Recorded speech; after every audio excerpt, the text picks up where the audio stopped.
meeting of the Environmental Commission of the City of Ann Arbor to order. It's 7:01 p.m. Galen, would you do the roll call? Yes, sir. Just 1 second. I'm just switching screens.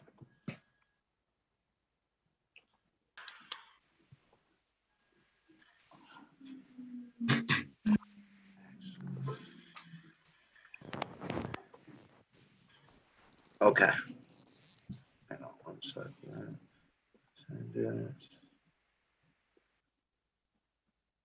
Okay, Commissioner Graham. Commissioner Graham. I'm here. Commissioner Skinner. Commissioner Skinner. Commissioner Needham. Commissioner Needham. And I'm going to check the, so let's see there. Oh, okay. Councilmember Smith. Present. Commissioner Slavitt. Here. All right. Commissioner Apple. Commissioner Apple. Commissioner Gid Randall. Here. Councilmember Bannister. Here. Commissioner Collywart. Here.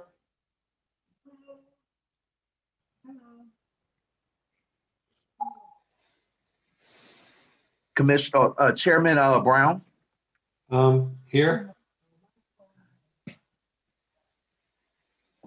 Okay. Commissioner Overpeck. Commissioner Overpeck. Commissioner Mursky. Here. Vice Chair Mitchell. Here. Commissioner Bundia. I'm sorry. Yep, Okay. here. We got a quorum.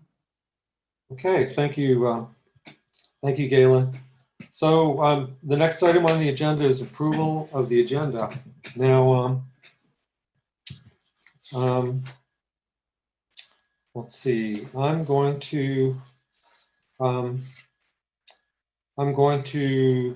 The agenda didn't quite come through as expected on Legistar. So what I'm proposing is that, for example, the old business category isn't there after public commentary. So I'm suggesting that we discuss and vote on the bylaws that were attached, but we'll postpone the more extensive updates from the working groups, review of working group structure, the review of the 2020 accomplishments, the discussion of the 2021 goals, and the discussion of the annual report to council. I'd like to postpone that to the December 3rd meeting. Otherwise, everything would stand as it's posted on Legistar. Any discussion, John? Yeah, in the materials that I think Galen sent in advance, there was also something about a draft of a resolution on flood fringe areas. Is that something that we're going to discuss? Yeah, that's on the agenda. That's something that Commissioner Mitchell submitted last week. And part of the problem is that the way the agenda was printed is that there's no titles on anything. Oh, I see it now. Sorry. So did you? Thank you. You should have gotten the attachment. Uh-huh. Okay, the draft resolution. And the other thing is that none of the minutes. We have 3 sets of minutes that have not been approved yet, so they were not posted on Legistar. So I'm going to defer the approval of the minutes as well or postpone that till December 3rd. Okay. Any objections? I have a question. Oh, John. Is there a systemic issue with Legistar? I last checked about a week ago for Energy Commission, and since like March, virtually nothing has been updated in terms of meeting minutes or CTN videos or anything else. And it seems that we have the same problem with the Environmental Commission. Yeah, that's correct. Do you want to speak to that, Galen? Yes. We're going through like I say like an institutional knowledge drain.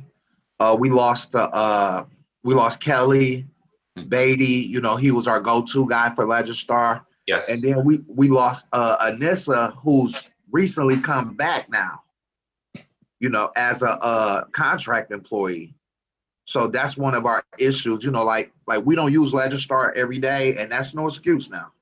But the thing about it is when we have questions, you know, we have to go to Jacqueline or someone else, and it might be a delay.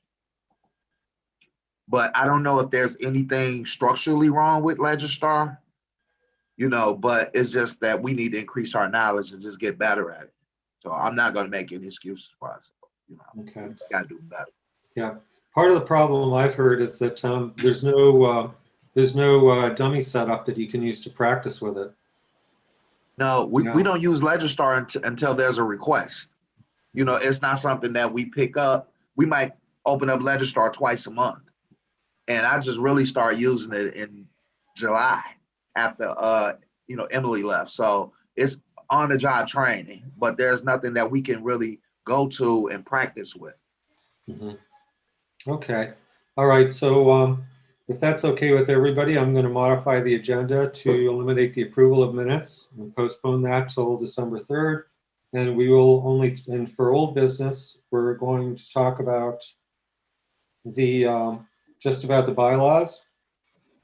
The only item on the agenda for old business are the bylaws that we need to approve. And then there's a presentation by Thea Jaegerlainer. I hope I'm pronouncing that correctly. About an update on the OSI's GHG inventory assessment for greenhouse gases. So, and then we'll move on into new business. And then the agenda stays as posted on Legistar. Any objections? Any questions? Okay, then. Do I have a motion to approve the modified agenda? So Chip moved. Smith and Ann Bannister. All who say aye, raise your hands. All who say no, raise your hands or speak out if you're on the phone. Okay, seems to be passing unanimously. Okay. Okay, so let's move on to the public commentary. This is an opportunity for persons to speak for up to 3 minutes.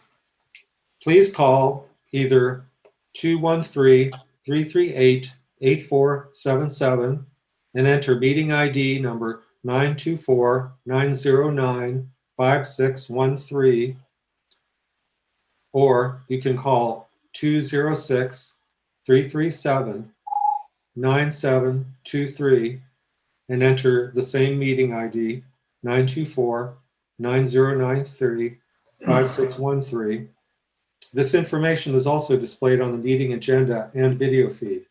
City staff will select callers that have raised their hand one by one using the last 3 digits of your phone number. In order to electronically raise your hand to indicate your desire to speak, please press *9 on your phone. You will hear an automatic announcement that the host is allowing you to speak. When speaking, please move to a quiet area and mute any television or background sounds so that we may hear you clearly. Please state your name and address at the beginning of your comments. And please be patient. There is a delay of up to 30 seconds before a connection is established. Okay, we'll start the clock. Okay.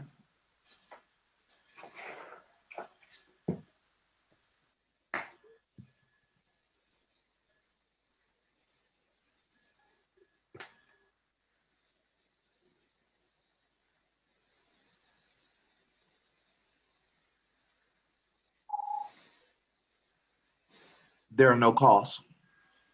Okay, thank you, Galen. So let's see.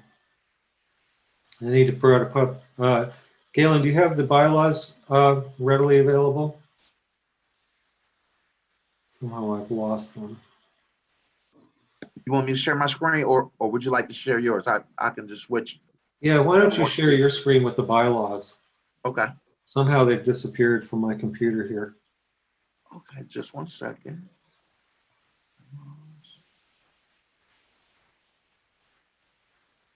Oh, 1 second. I'm just opening up that file.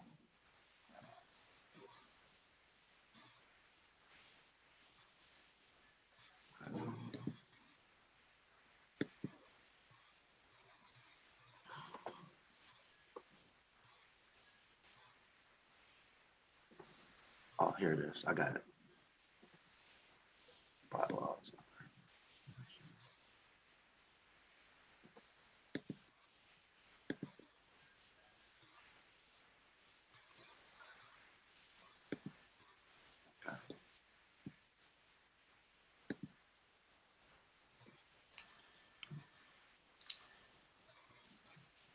Commissioner Graham, you should jump in with an update on the Seas program.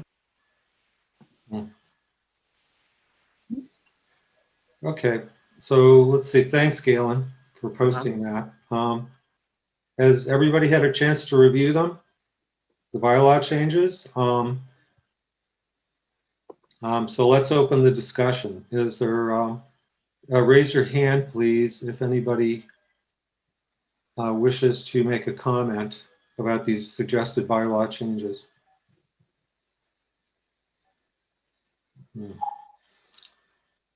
I can't see everybody on the screen, on my screen now, so if you can raise your hand using the, using the side panel, that would work. I have Okay, I don't see any. Hello?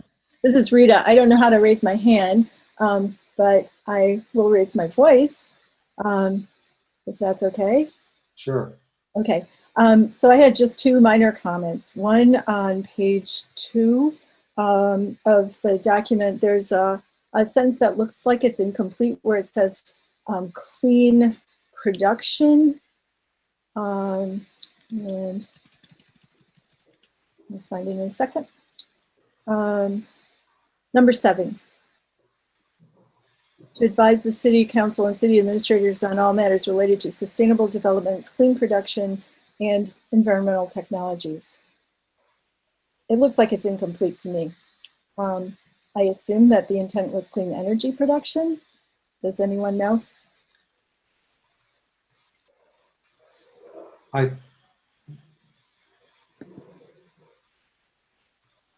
would only state that really that's more in the purview of the Energy Commission.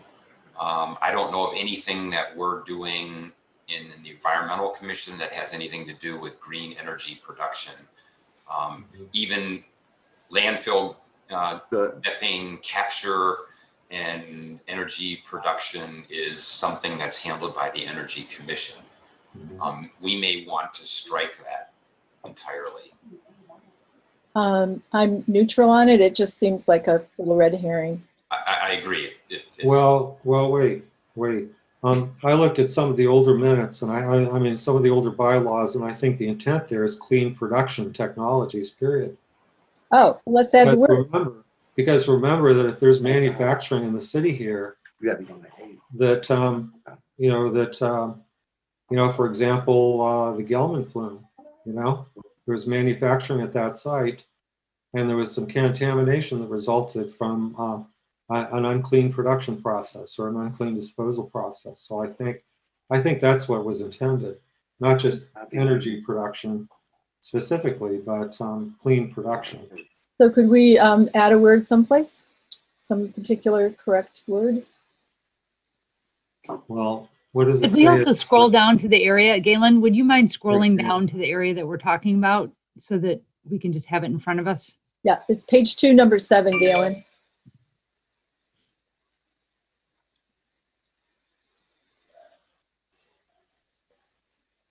Great, thank you. Yeah, I think it's good as stands, clean production. What about sustainable production? Is that a broader term, including things like emissions and things like that, where clean may not necessarily imply that?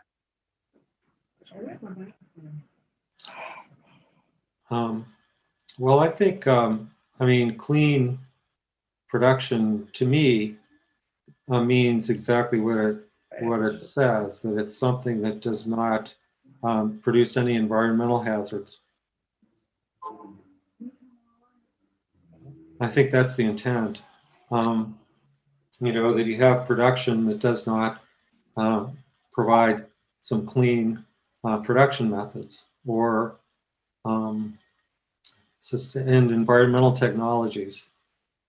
I agree, it's a rather general term, but I could, Well,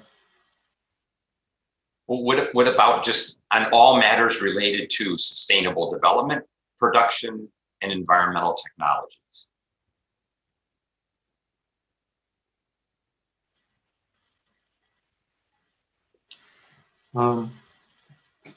yeah, I mean, as the Environmental Commission, I mean, we don't have purview over a lot of things that involve production or development. Probably environmental technologies, but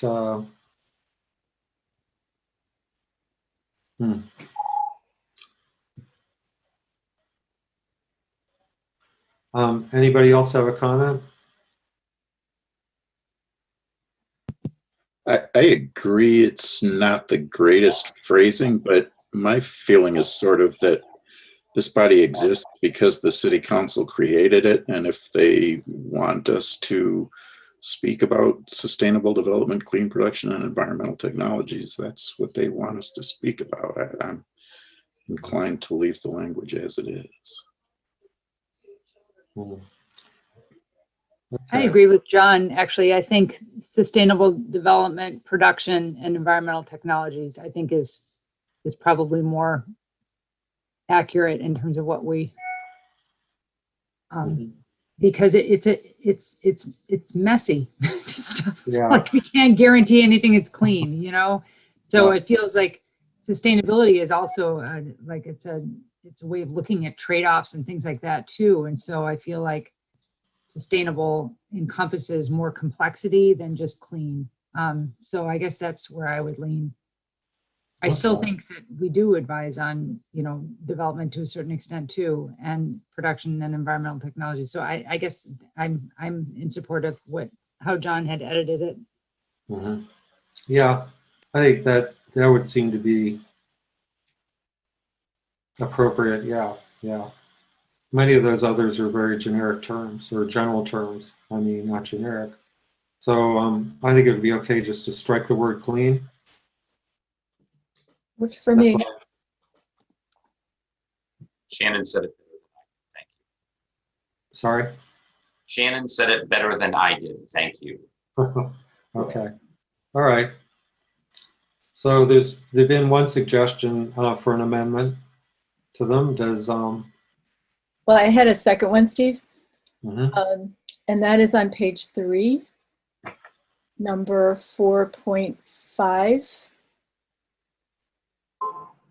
And so this is also for discussion with the group, but it seems like we might want to indicate something to acknowledge our youth members, that those under voting age are exempt from the requirement to be a registered elector. Could Galen, could you go down to the third page and the text that 4.5. Mhm.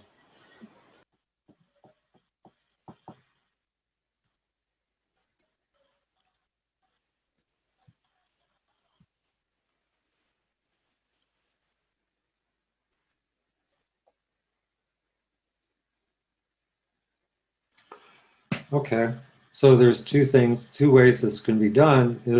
If it's waived by a resolution concurred by at least 7 members of City Council.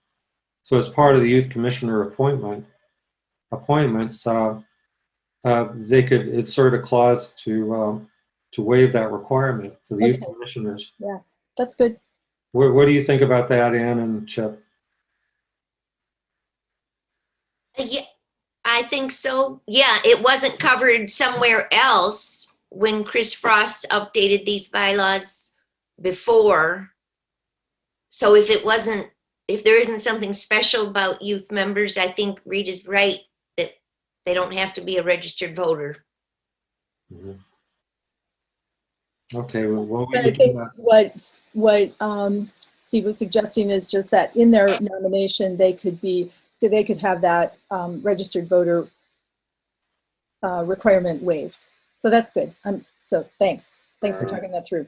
Yeah, So I could see if we could either ask council to do that when they appoint a youth commissioner, or we can insert that as a specific waiver in the youth commissioner clause in these bylaws.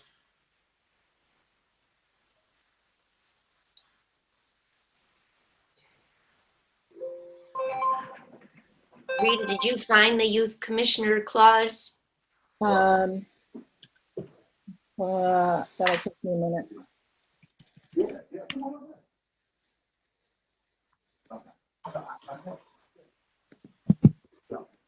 Use numbers. That is on page 3. It's number 4.13. So it's just up above.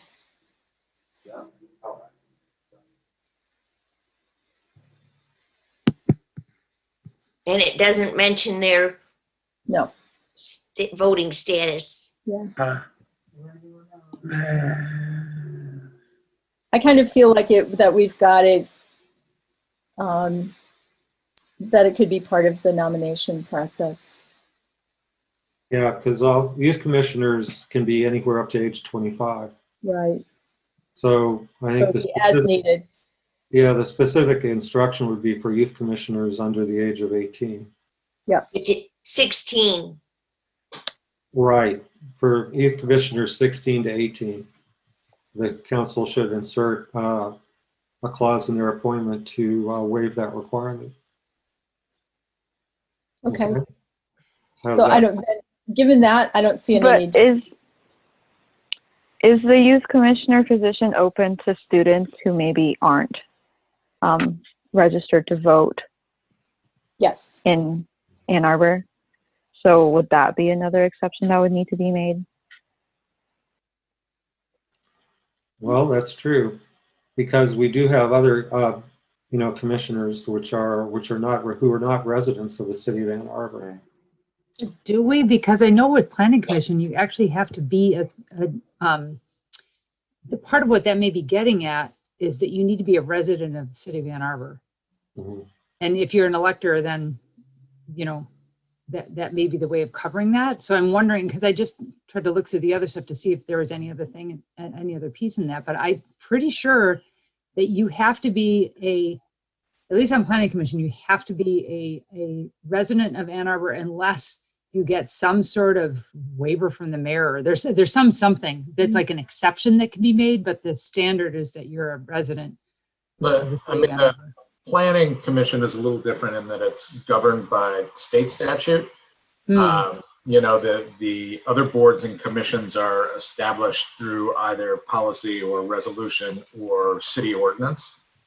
When we passed the youth commissioners portion for boards and commissions, it was debated about what age level there is. And one of the things that we've got are students that don't necessarily reside within Ann Arbor, but are students at an Ann Arbor public school who may be interested in participating. Right. And I do not think that we established language to exclude those folks. I think we just said, the whole discussion about being a registered voter was about age more than anything else. If I recall correctly, they required one additional vote for election. That sounds right. And that's my recollection. And if you recall, like on the Energy Commission, Wayne Appleyard is not a registered elector in the city of Ann Arbor. I assume that there's some consistency between these. I don't know. Yes. Mhm. And I think that was the case with him as well. He required one additional vote. Mhm. There's always something there. So John, when you say additional vote, do you mean a quorum vote, or is it another time in sequence? I can't remember if it's 7 votes or 8 votes required to approve. Okay. I think it was 8 votes. Yeah. Right. This mother ain't gonna be over till like 8:30. Yeah. I might tell him I'm gonna call somebody else and ask them to get on. Well, Oh, 937-762. Unless I'm trying to. Galen? Galen, you might want to mute yourself.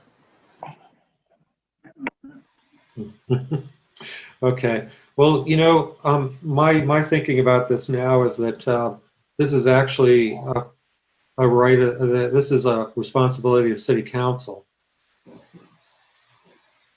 So this seems to be just expressing, expressing the preference that commissioners be electors in the city of Ann Arbor, and if council chooses to appoint them people who are not electors in the city, then they can do that. With the 7 members, but Yeah. on the other hand, it's really 8 members, is my understanding. I think it's 7. 7? Okay.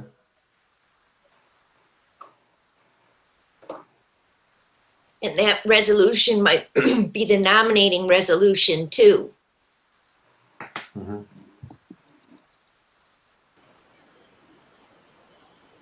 All right, so I don't know. Do I have a motion for a friendly amendment?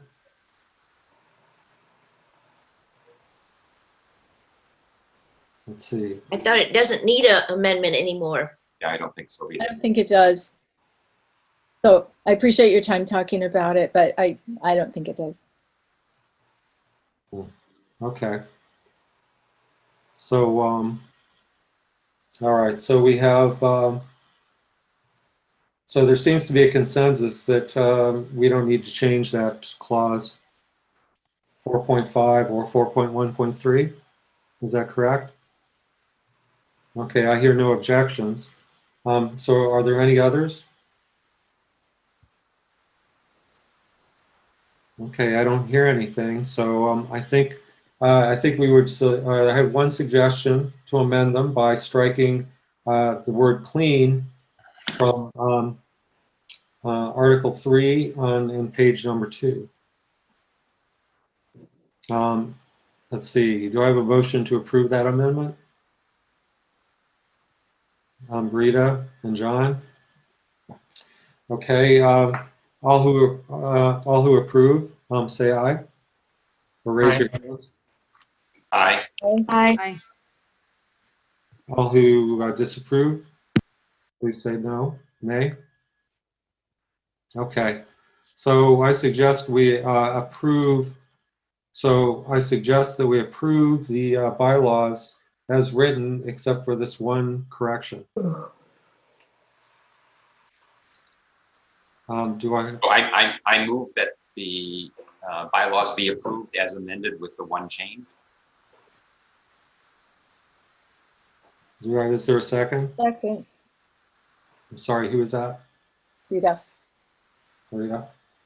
Okay, all who approve of the current version of the proposed revisions of the bylaws with this one amendment, please say aye or raise your hand.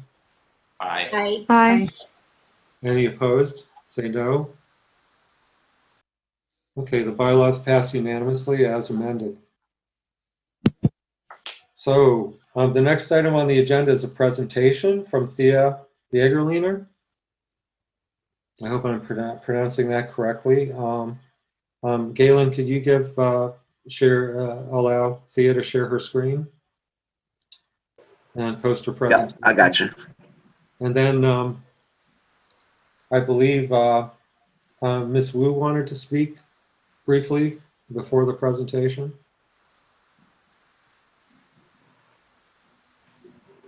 Is that correct?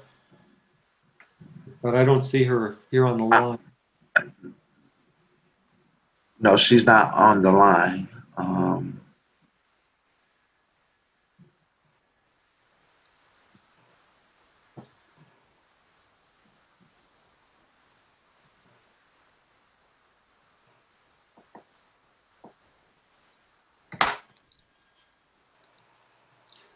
Okay, Thea? You I'm have happy the to floor. kick it off. Well, good evening, commissioners. For those of you who I haven't met, my name's Thea. I'm an energy analyst in OSI, and I prepare our greenhouse gas inventory each year So I'll be presenting an update on the 2019 inventory. So City Council has seen this presentation, as has the Energy Commission. And I understand you guys want to spend around 10 minutes on this, so I will try and keep it brief.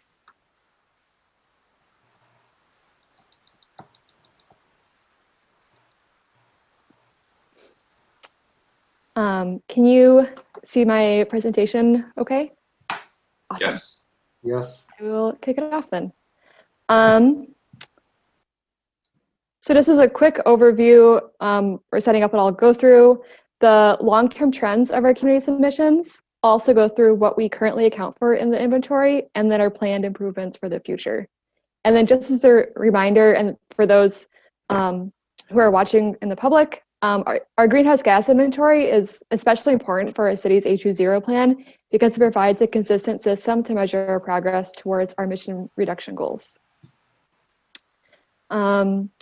So the community-wide greenhouse gas inventory is prepared on an annual basis, and it estimates emissions associated with all of Ann Arbor, not just municipal operations. The 2019 greenhouse gas inventory accounts for, at a minimum, the basic reporting categories required by the Carbon Disclosure Project, which we participate in on an annual basis. For the most part, we can't directly measure our largest greenhouse gas emission sources, so the data presented here is based on... Oh, please mute yourself if you're not speaking. Thanks. But the data here is based on aggregated, scaled, or modeled data, and our overall goal is to achieve an accuracy of around 5%. Additionally, some data isn't available on an annual basis, so you might not see expected changes from year to year over individual years. So emissions for each source are estimated using methodologies from the ICLEI US protocol that provide strategies specific to the US. If you are interested in more information on the methodologies that we use and the data that we use, I'm currently working on preparing a report and a guide to our inventory to post online. So that will be publicly available as well. The inventory accounts for 3 greenhouse gases: carbon dioxide, methane, and nitrous oxide. Other greenhouse gases, like those used for refrigerants, might be estimated in later years, but they're not currently included. So diving right in, we can take a look at how our community-wide greenhouse gas emissions have trended since 2000, which is our baseline year. This graph compares the simple inventory. That includes emissions associated with residential, commercial, and institutional, or the University of Michigan buildings, local transportation, and landfilled waste. So we see that we've reached a 20% reduction in emissions over the past 20 years. Over the last 3 years, just accounting for weather fluctuations and changes from year to year, we have an average reduction of around 16%. And that's around 1% a year. And many of those reductions occurred in commercial and institutional buildings. So this just breaks out where those changes came from by sector. Just a note here, commercial and institutional buildings are combined just because the categorization of those sectors changed so much over the 20 years. It's more helpful just to look at a sum to understand those changes. But we can see that buildings account for roughly 3/4 of emission reductions to date. Even in cases where the total consumption of energy has increased, emissions themselves decreased. And that's due to using cleaner electricity, or our grid has gotten cleaner. So as we can see from 2000, we can see why the grid that provides our community electricity determines so much of our emissions. Our buildings account for 2/3 of our community's greenhouse gas emissions, and 40% of our emissions come from electricity. So in 2000, 77% of DT's electricity grid was sourced from coal, and that's under 60% in 2019. And that's been displaced by natural gas, nuclear, and renewables. And as a result, there's a 30% lower carbon intensity per unit electricity. Many of these changes occurred in the last 5 years. Coal has decreased, 10% from 2015, or coal represented 10% more of DT's fuel mix in 2015 than in 2019. So right now, the coal-dominated grid is more carbon intensive than natural gas used in buildings. Just as a note to point out here, this is only looking at the actual use of natural gas in power production and not any fugitive emissions. I'll touch on those later. But we can see that even though the portion of electricity supplied by coal has decreased, it's still the primary source. So it's had a big impact on our emissions to date, but we have a lot more work to do to achieve a renewable grid, and we can see how big of an impact that'll have in all of our emissions. We also know that Ann Arbor has changed a lot in the last 20 years. So if we look at population and GDP, this graph looks at percent change since 2000. We see that emission reductions aren't mutually exclusive with healthy growth. And then I just showed you a simple inventory to understand long-term trends. Since, or over the last few years, standard protocols for estimating inventories have become more comprehensive and more data is easily accessible. So what that means is we're now able to more include additional sources of emissions to provide a more complete picture of our carbon footprint. And we're calling this the expanded inventory. So in addition to the emission sources that we just looked at in the simple inventory, it also looks at emissions associated with commuting patterns, local rail, some more municipal facilities like the airport and the closed landfill, as well as upstream emissions associated with electricity and fossil fuels. Most of the changes are small compared to the total emissions, like less than 2%. Commuting adds around 50% more emissions. And adds isn't really the right term, just as a reminder, those emissions occurred in 2000 as well. We just can't accurately estimate their magnitude. So just pointing out that's the largest change, and then we can visualize this change as well. So this blue line shows the simple inventory trend that we just looked at, and this lighter blue shows the increase in the expanded inventory. Again, that's due to the ability to account for commuting. So while emissions have decreased 20% since 2000, that's 1% a year, it's largely due to changes in a cleaner grid. We can see that we have a lot more work to do to reach carbon neutrality by 2030, working at a much more rapid pace and working on a lot more strategies. So this illustrates where our community's emissions come from. We know buildings account for roughly 2/3 of our community's emissions, with passenger vehicles. We know buildings account for 2/3 of emissions, and passenger vehicles account for over 1/4. The remainder is accounted to commercial vehicles, waste, and upstream emissions. So the left graph illustrates year-to-year changes in emissions by sector, and the top value is representing the total emissions each year. There are some changes from year to year. That's mostly due to changes in consumption from electricity and natural gas that are somewhat weather dependent.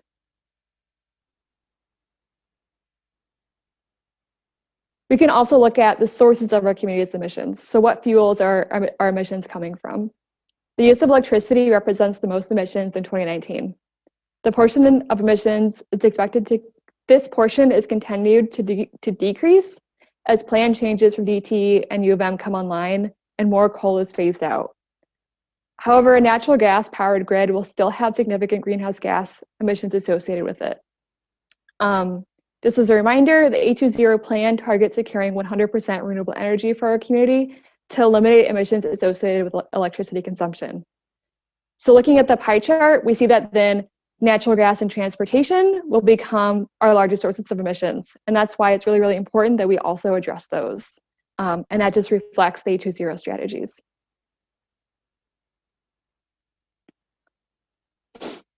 And I'll run through these very quickly. Just as a reminder, if you want more information, I'm also posting a detailed report with this information if you'd like to go through it on your own time.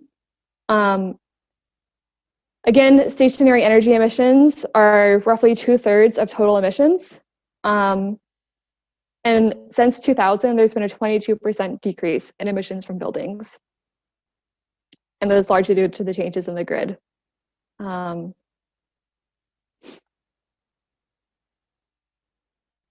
Just as a time check, if I could ask for one,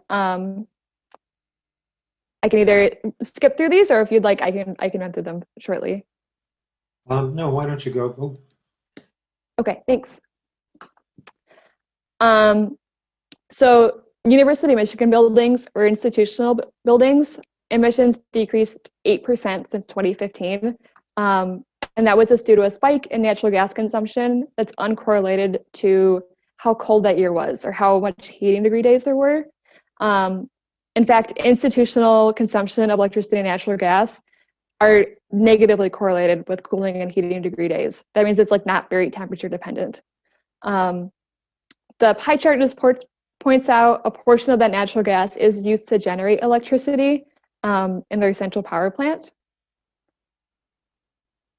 And then just to understand how university emissions are trending with growth, we know that U of M has grown a lot in recent years. So the graph on the right, the dark blue, shows percent change in the Ann Arbor campus population, with the lighter blue showing total Ann Arbor campus emissions. So we see that even though population is steadily increased, emissions started to decrease around 2015, and we see that reflected in the graph on the left, that there started to be a decrease in emissions per capita.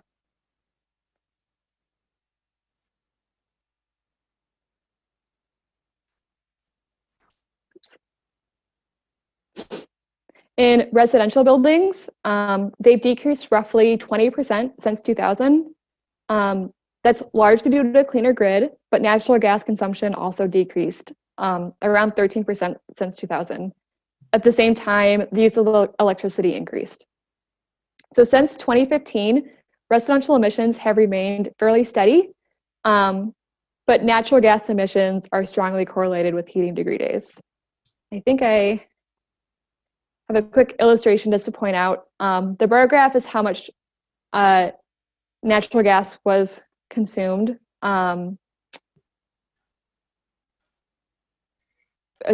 related to emissions. And you can see that it generally tracks the heating degree days, just pointing out that that's very weather dependent, which makes sense. We use natural gas to heat our homes for the most part.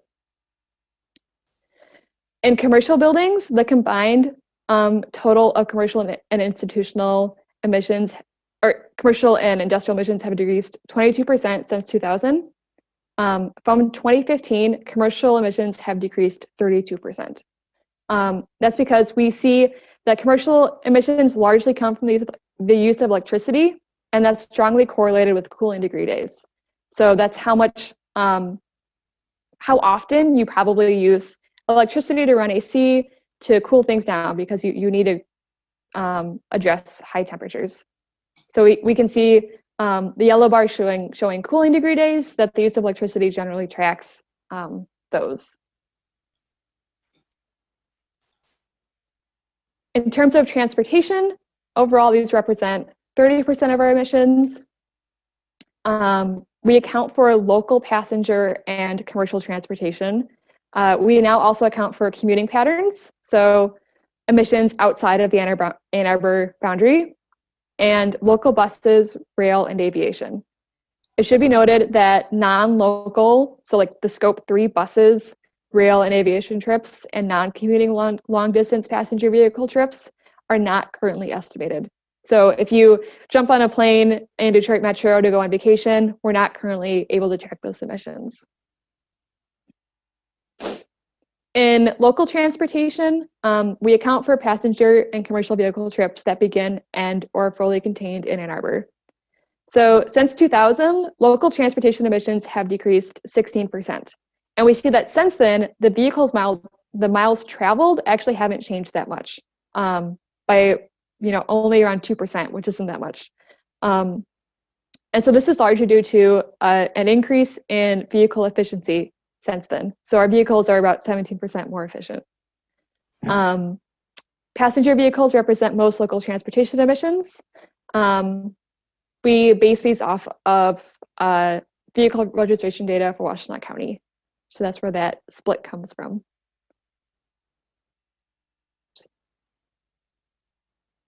You can also, this darker middle green, the 0.25, 0.28 is commuting emissions. Those are just based off of census data and are only available in 5-year increments, so there's not much change from year to year there. But they did increase from 2015 to the following years, just to point out. So upstream emissions count for transmission and distribution losses from our electricity grid. There's some efficiency loss, just moving electrons around. And it also accounts for local fugitive gas emissions. So some of the natural gas that's in the city is released just as methane without being combusted. This doesn't account for or include non-local fugitive gas emissions, which are occurring at a much higher percentage. It's hard to get a clear number on that, which is why it's not included here. I do run through that in the report if you'd like to understand the magnitude of that. Waste and wastewater represent a very small amount of our emissions. We account for the waste be landfill, the closed city landfill, composting, and wastewater treatment. So we see since 2015, waste emissions decreased 35%, and that spike in 2015 that you see is largely due to operations in the closed landfill, either associated with flaring gas, annual repairs, or updates in data collection.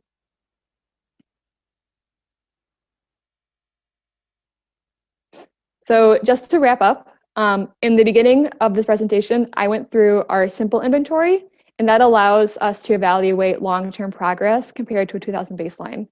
Then we looked at an expanded inventory, which provides a more comprehensive picture of where we are now. In the future, we hope to share an expanded plus inventory. So this will include consumption-based emission sources, like the expanded transportation activities, how we consume food, goods, and services, the embodied carbon in new and existing buildings, and renewable energy credits and offsets. And so we plan to develop this inventory as part of a cohort organized by ICLEI. Unfortunately, that was postponed by the COVID-19 pandemic, so we don't have anything to share this year, but we hope to work on that in the future. Also, as I mentioned a few times, we are posting calculations, a guide, and a report going through the inventory as well for transparency to our website. So you can look for that in the coming weeks. Thank you so much for giving me this time, and I'll open it up to any questions you might have. Okay, yeah, thank you, Thea. Let's see, I can't see the everybody on the screen here, so just either speak up or raise your hand in the sidebar here. There we go. Any questions? I don't see anything right now. I had one question, Thea. Yep. And that is, when do you expect to get data for 2020, given the pandemic?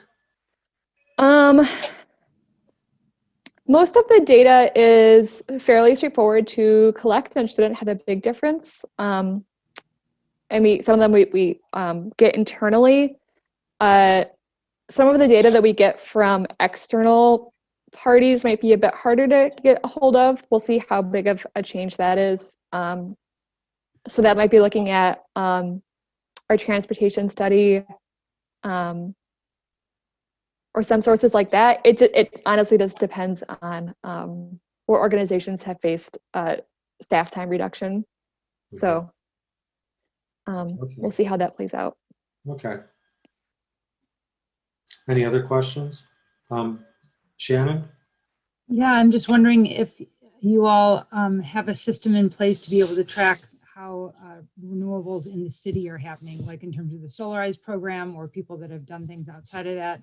I'm just wondering if that has been any part of at all in terms of your analysis up to this point, and then if yay or nay, like how you're moving forward with that information, because I think we'd all be curious to see how successful some of these programs are, to see how much it actually moves the needle.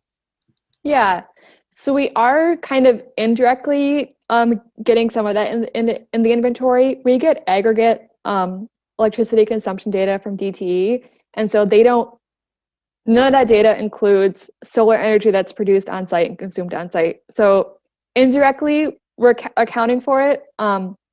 We are missing some just because of the inflow outflow system. It's hard to tell between solar energy that's sold to the grid and then later used, and make sure that's not being double counted. So right now it's a small enough percentage that it's not a big issue, but just also that's important to track. And so we're also working on getting together additional metrics that show how we're doing. So in addition, like EVs are also important to understand in our EV adoption.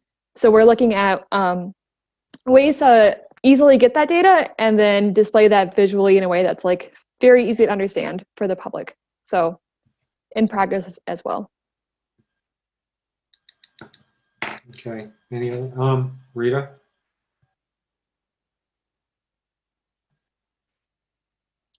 I think you're muted. You're muted.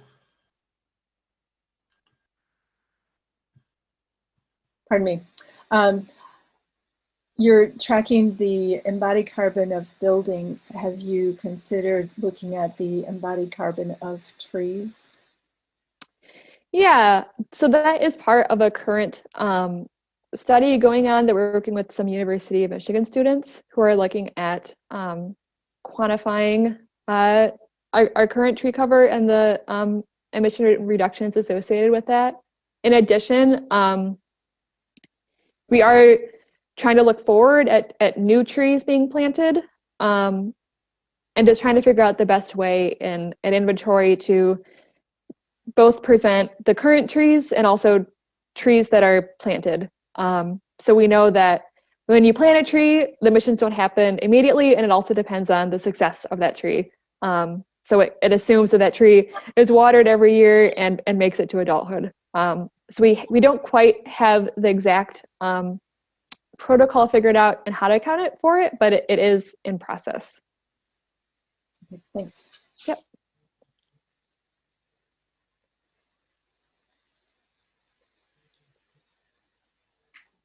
Those U of M students, Thea, that you're working with sound like maybe some that we're going to, in Chris Graham's presentation, talk about. Are those in the Cs department that are working? I believe they are. I work a bit less indirectly with them, so I'm not quite sure what department they're in, and they may be the same group, but I'm not sure. Okay. My question, I thought that was a great presentation. Thank you, and I learned a lot.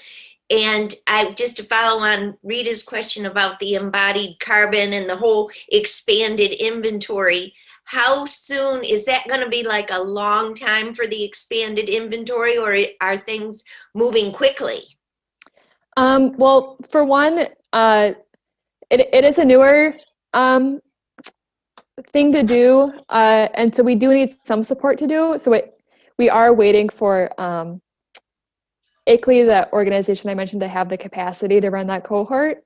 And then I do expect some sources will be easier to estimate than others, and we'll be able to present them sooner. So we might be looking at a couple years. It just depends if the data sources already exist, if it's data that we have to go out and get, which could make it a bit longer.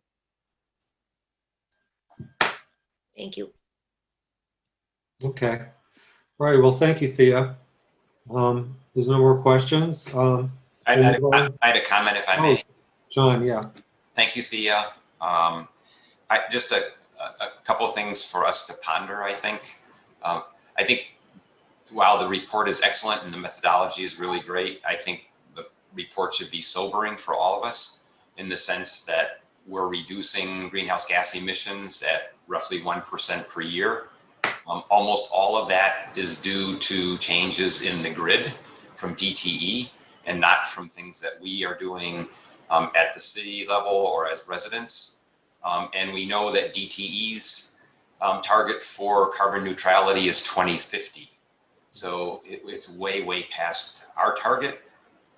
And so we obviously, we're decreasing emissions at 1% per year. I think it's a little faster than that, Thea, since maybe 2012 when we had our first climate action plan. But again, almost all of that is due to DTE emissions reductions as well. And the thing that I think is we need to recognize is that roughly 50% of our emissions, if I caught it correctly, are coming from heating and from transportation.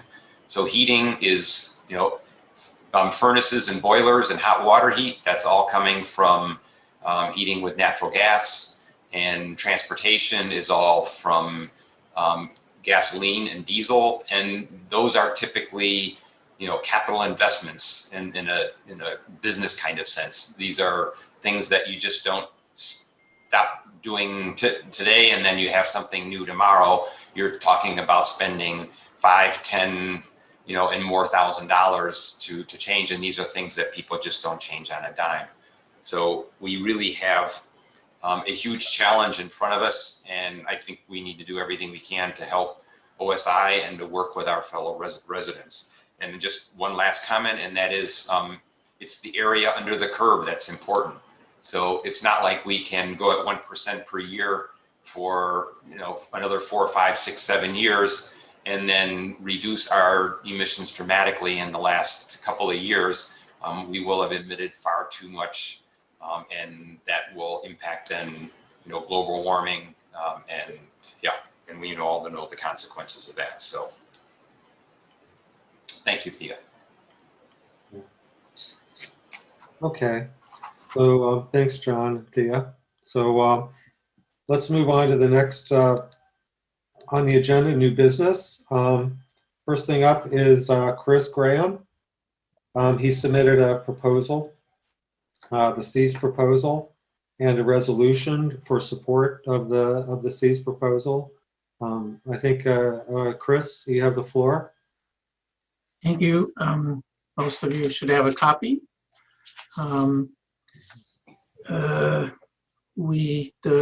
Your Natural Features Committee has been working on this proposal since last winter.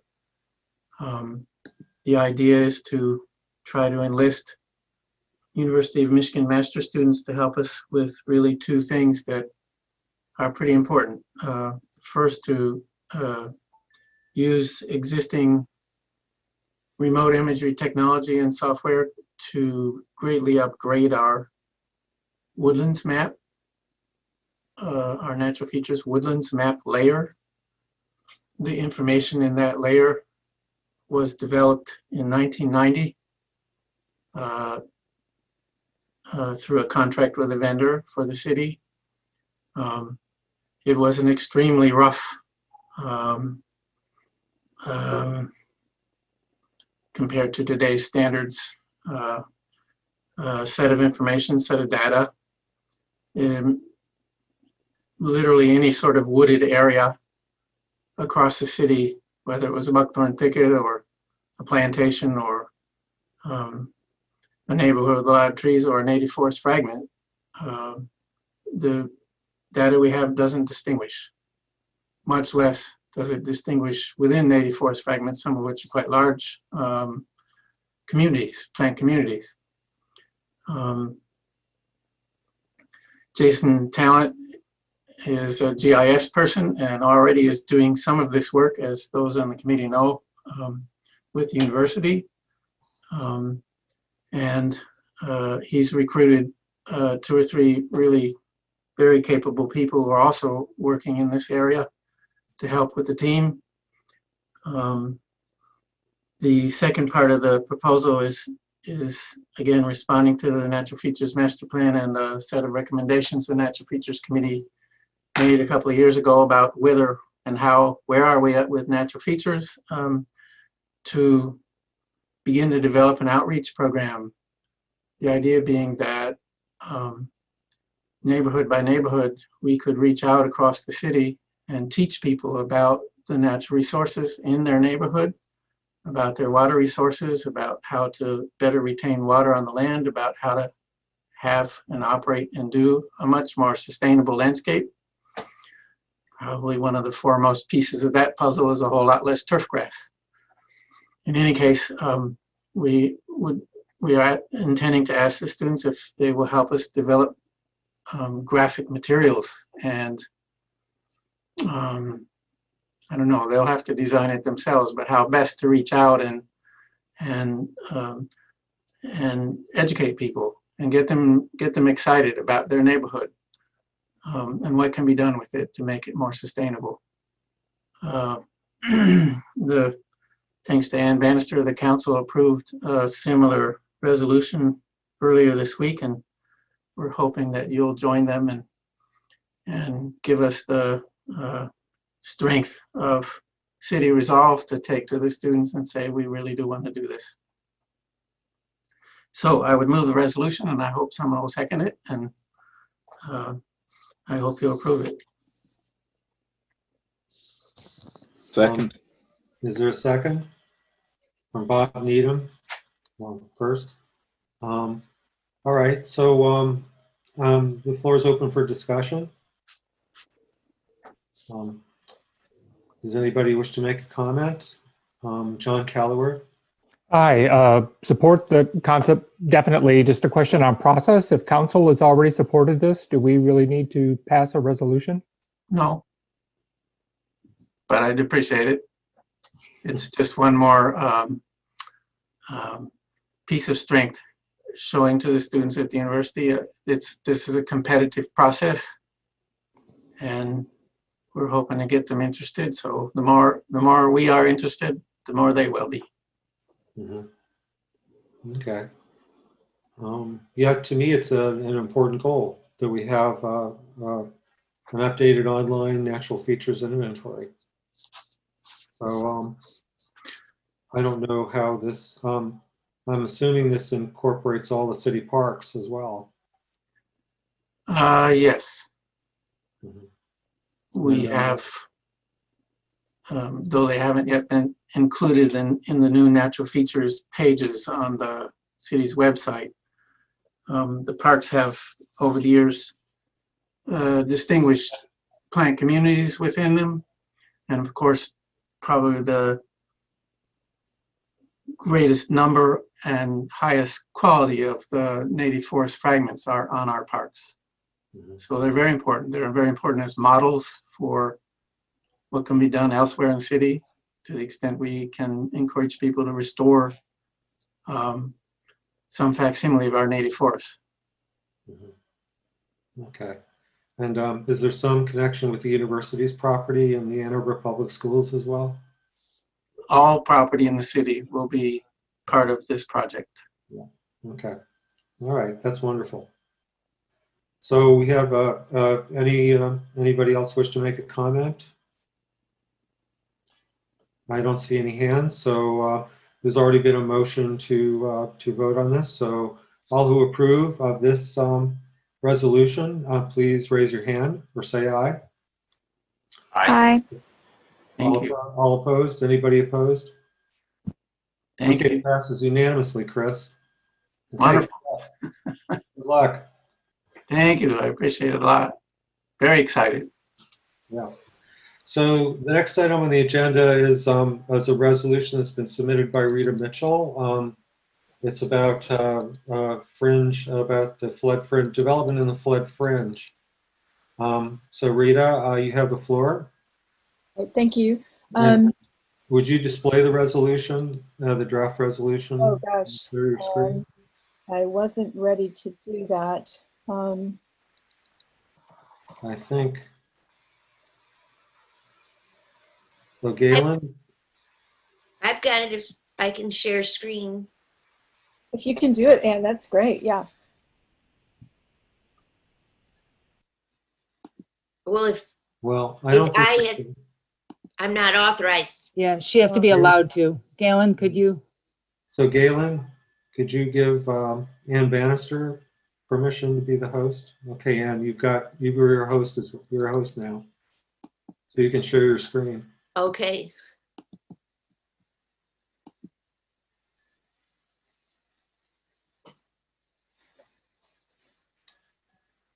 So while you're getting that up, I've looked at the two resolve clauses. The first resolution is just to approve. We didn't have a vote on approving the proposed overlay district. So the first resolve clause speaks to that, but there's a second one about development in the flood fringe area. And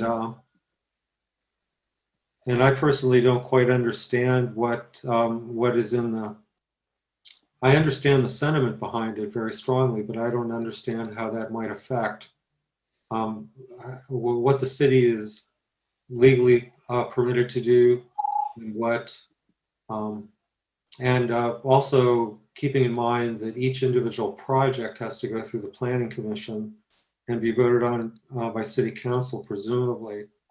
I'm not sure personally if that second statement needs to be refined a bit, or what the impact is actually on the city's scope of action. So let's open the floor for discussion. So may I give a little introduction, please? Yeah, sure, Rita. Thank you. First off, I want to say thanks a lot to Jerry for the presentation that he gave at our last meeting, our last formal meeting of the commission. And the goal of creating this was to, first off, as you said, to support the work that he's done with the floodplain overlay. That was presented to Planning Commission this week, as I understand, and it was passed. Is it also? And second of all, to offer, in the scope of the Environmental Commission's responsibilities to support the health and welfare of the community, to offer a little more strength to the overlay to allow the ongoing existence of open spaces that are in flood fringe areas. So according to my interpretation, and I hope that Jerry will join in and provide additional explanation as needed, the floodway would be set up to not allow any new construction. There are many structures currently in the floodways of Ann Arbor that are controlled by the city of Ann Arbor as opposed to the state. And those are the areas that are in the less than 2 square mile size of the floodplain in the city. And so if we allow our current open spaces to remain as open spaces, that will provide additional protection with respect to stormwater management for just the general natural use of the space in a floodplain. I'm not asking for any tearing down of structures. I'm just saying it's a good idea for us to allow spaces to remain open. And what the resolution requests is for additional review and strengthening of the existing overlay as proposed, so that it would prohibit new construction on properties that currently don't have structures on them. So that's very specific. So that's really my presentation, but my goal is really the health and the safety. Knowing that we have the potential with climate change for greater intensity of flood events in the future. So I'll stop there and open, I hope, for discussion. Did my screen share work? It needs to be scrolled if you can.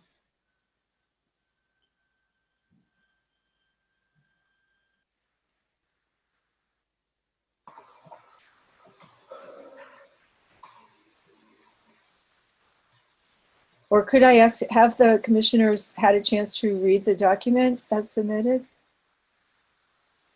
I didn't, there was no hyperlink in it. Uh, So when you click on, yeah, there was nothing associated with the agenda that I got. I guess oh, is I'm what so sorry. So I did identify that beforehand, but this morning I thought it worked, and it does, possibly not in the documents that were circulated to commissioners, but it is in the city's Legistar active. I did not dig into Legistar. I just Yeah. Went with the PDF agenda that we had. Yeah, okay, that's disappointing. It got updated Yeah. with the hot link. Well, let's see. Yeah, I have it on my computer here. So if I have Galen, if you can allow me to, I will post it. I will share my screen. Hey guys, it's actually Josh. Galen had to step off because of some technical difficulties. Okay. I think Anne, could you you might actually have permission now to change the host. Do you see if you go over to the participant side? Yes, okay. Yep. And then if you just make Steve the host, he should have access to it.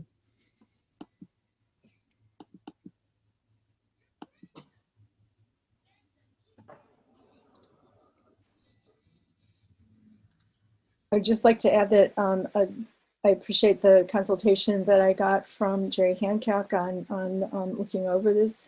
And I did send it specifically to Commissioner Needham, who was certainly interested in looking at it in detail. And I'm sorry we didn't get to have an exchange of discussion, but yeah, thanks. Okay. Let's see. I still don't have. Oh, here we go. Okay.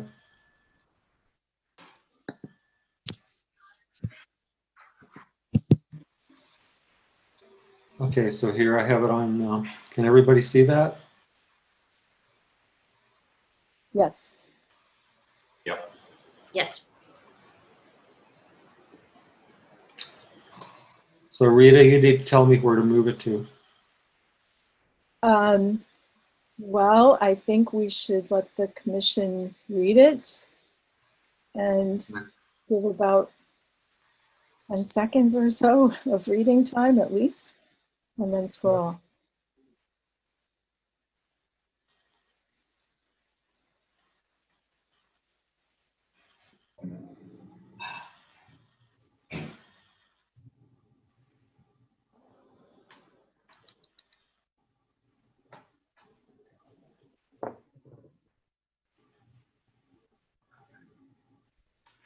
What's the status of the full amendments to the UDC for this that Jerry's working on? Where is it in the process now? It was approved at Planning Commission Tuesday night, Oh, and good.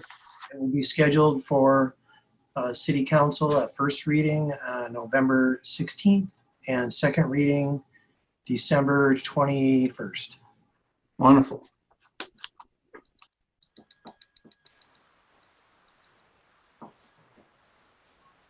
So I think you could probably scroll now, Steve. Mhm.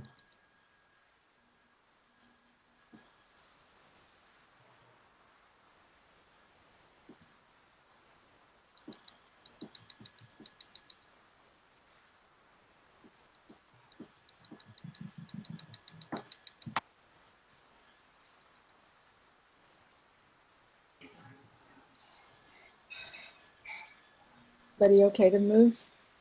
Yeah.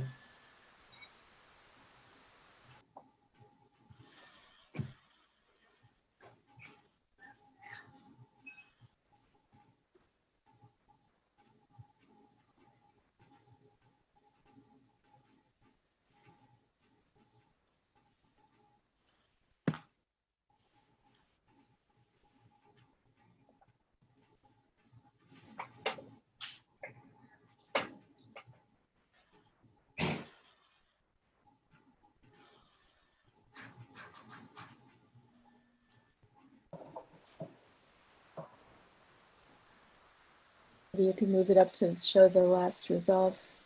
Thank you.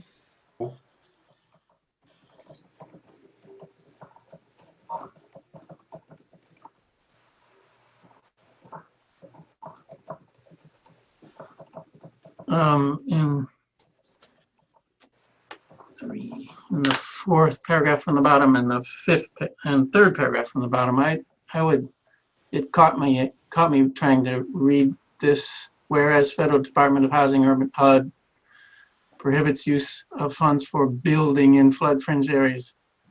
I almost said, okay, that means buildings. I would switch these two words, building and construction, in the next paragraph. I put construction up here in that paragraph and buildings in the third paragraph. In other words, it would say, whereas HUD prohibits use of funds for construction in flood fringe areas because of risk to health and safety, whereas avoiding new buildings in flood fringe areas can support improved safety and stormwater management. That sounds good to me. Okay, Rita, can you take note of those? I will do that.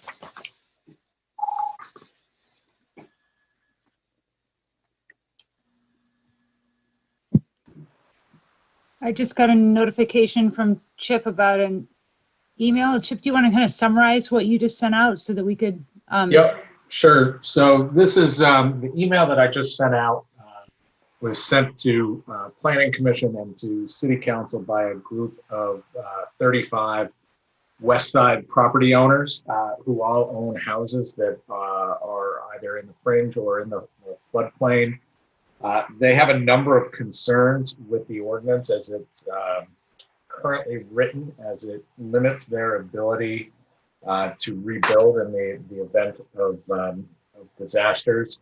I think these are important considerations, and the fact that these houses have been there for years and years and years. Many of them have historic designations or are in the old West Side Historic District. All of that warrants consideration. I would say, at least from my perspective, I wouldn't be comfortable voting on this language until that issue is resolved. I don't know if this was discussed at Planning Commission, Shannon, but if it was, I would appreciate an update here. Can I ask what the date of that email was? Yeah. Oh, just a second.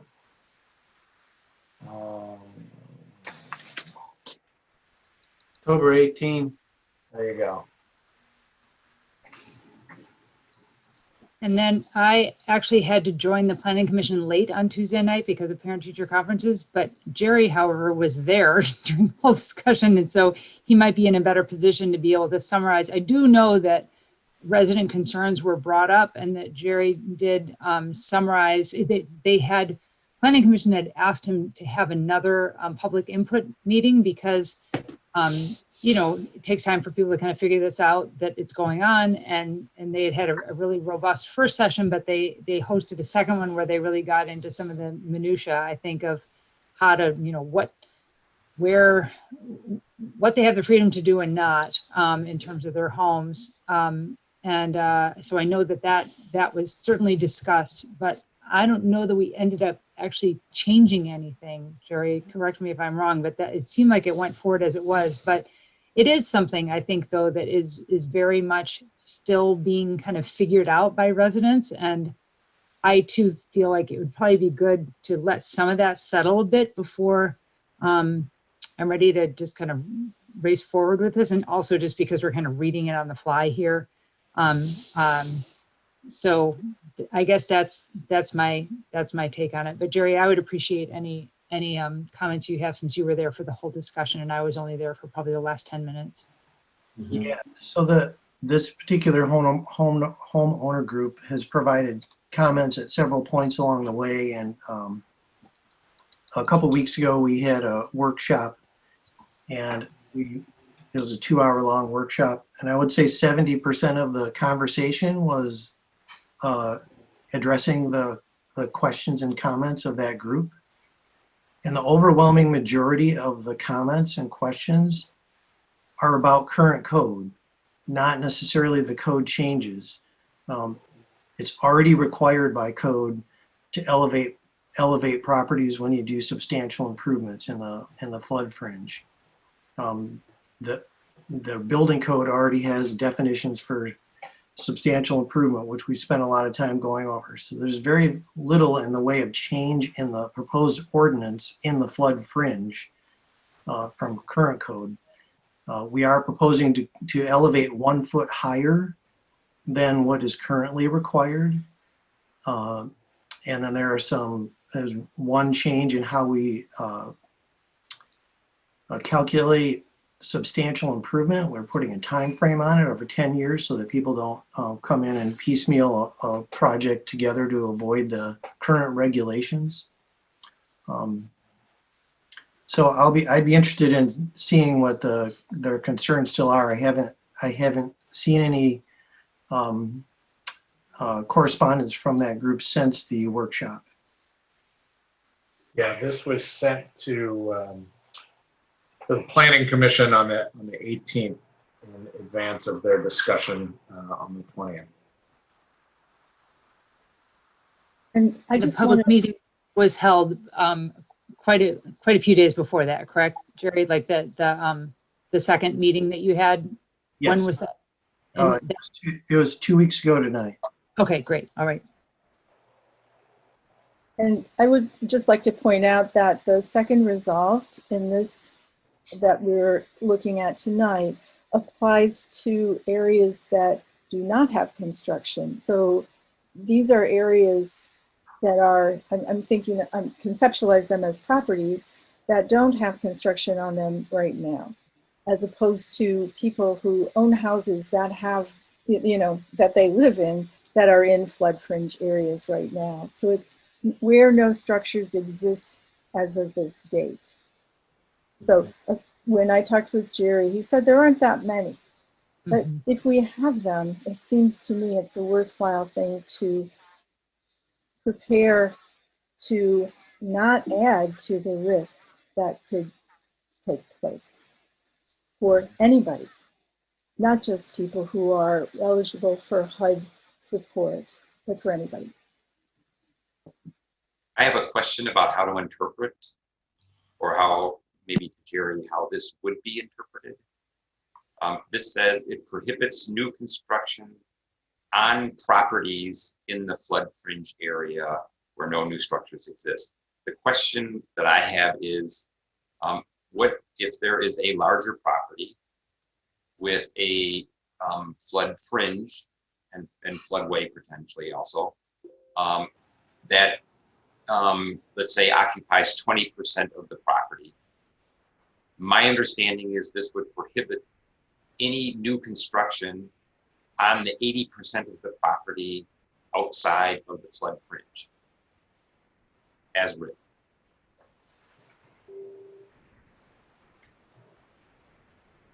It prohibits new construction on properties. So if there's a property that's defined with a plot, and there is flood fringe area, and there's no construction on that property, then the 80% would not be able to be built on.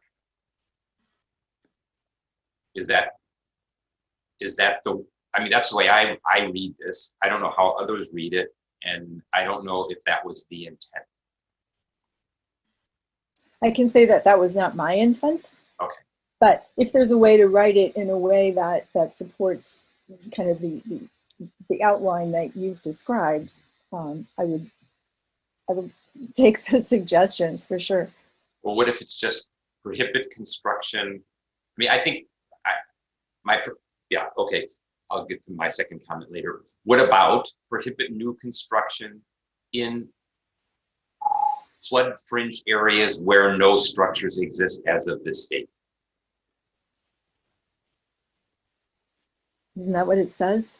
No, on properties in the new flood fringe areas. So I would strike no, prohibit new construction in flood fringe areas where no structures exist. And I think that would cover the concern that I have, that you could still develop in the hypothetical situation where there's a substantial portion of a property outside of a flood fringe area, that part of the property could still be developed. That's a good suggestion. If staff is directed to revise the proposed ordinance, we would only be regulating within the floodplain area. So yeah. Yeah, that seems clear. Yeah, because all of the studies that right now for the affordable housing initiative that's happening through Jennifer Hall's program, they're looking at several properties that have flood fringe on them. And so that means that, none of those would be eligible for that. Yeah, if the entire property were. to- Right, exactly. And Yeah. there's some, I have neighbors that have a corner of their property in flood fringe, but the vast majority of it is out of it. So I think it'd be really important to distinguish that there. Yeah, and that is how the overlay district works. It only applies when you're below the flood elevation. So regardless of how you end up writing this, we wouldn't be applying floodplain regulation on areas outside of a floodplain. I have a question also. Jerry, what is new construction?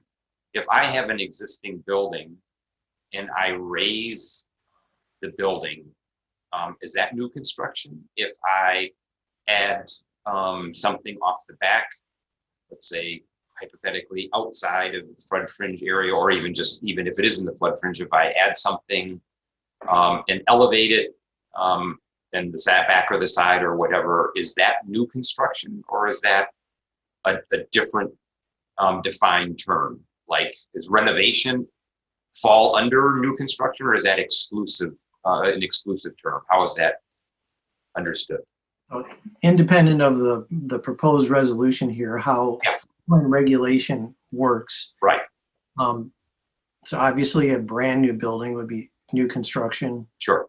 An addition would be new construction, although in the ordinance, to make sure that it's clear, for example, in the floodway, we've specifically said no additions so that it's not interpreted or misinterpreted.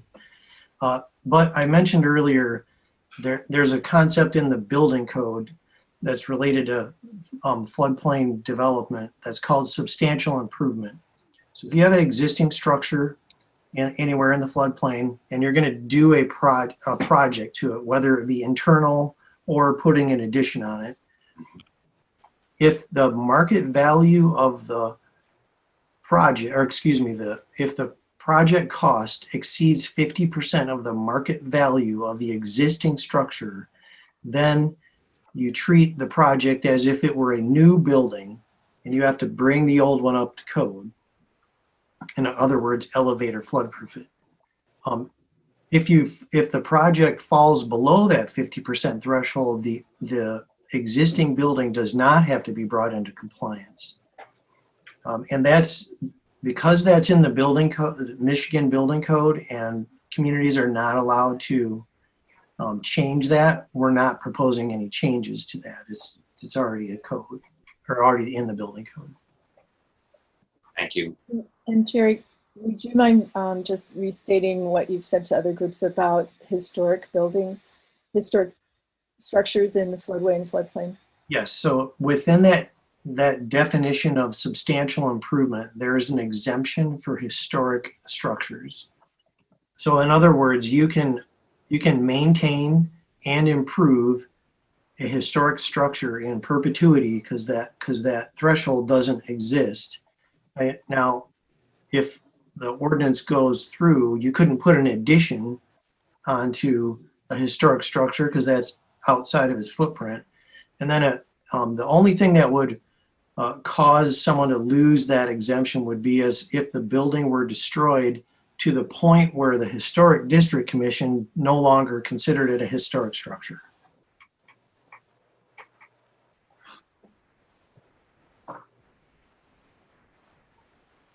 How many of the buildings in the floodway and flood fringe today are historic structures, or as a percentage of the number of buildings that are there that aren't? So total, there's about 490 structures in the floodplain. I don't have the number right off the top of my head, but I would guess that it's around 45% are in the historic district, because Allen Creek and the fingers that go off to the west are where most of the buildings in the floodplain are, and all of those, or the majority of those fingers that go off to the west, are in the historic district. We also have some structures in the historic district at the lower reaches of Traver Creek.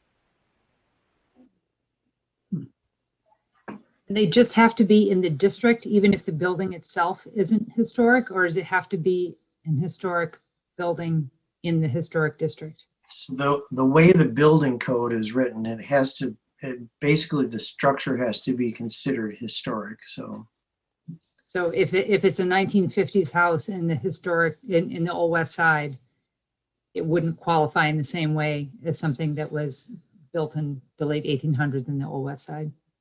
I personally don't know the answer to that, because that's more of a, how does the historic district commission look at it?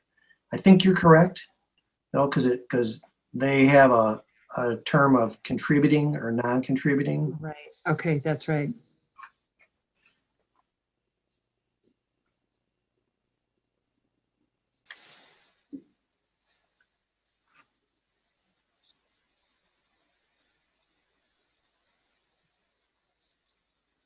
And then right now, Jerry, it's basically in the 1%, in the what they call the 100-year, right? And the way it's written right now is for that.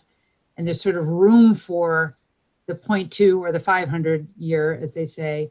But it's right now, the way you've got it written, it's for the 1%.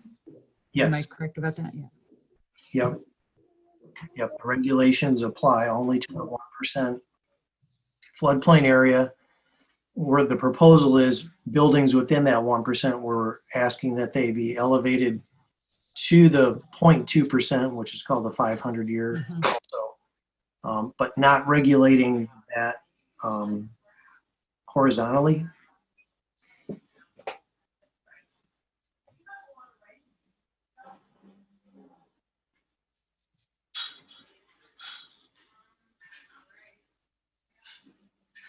Unmuting.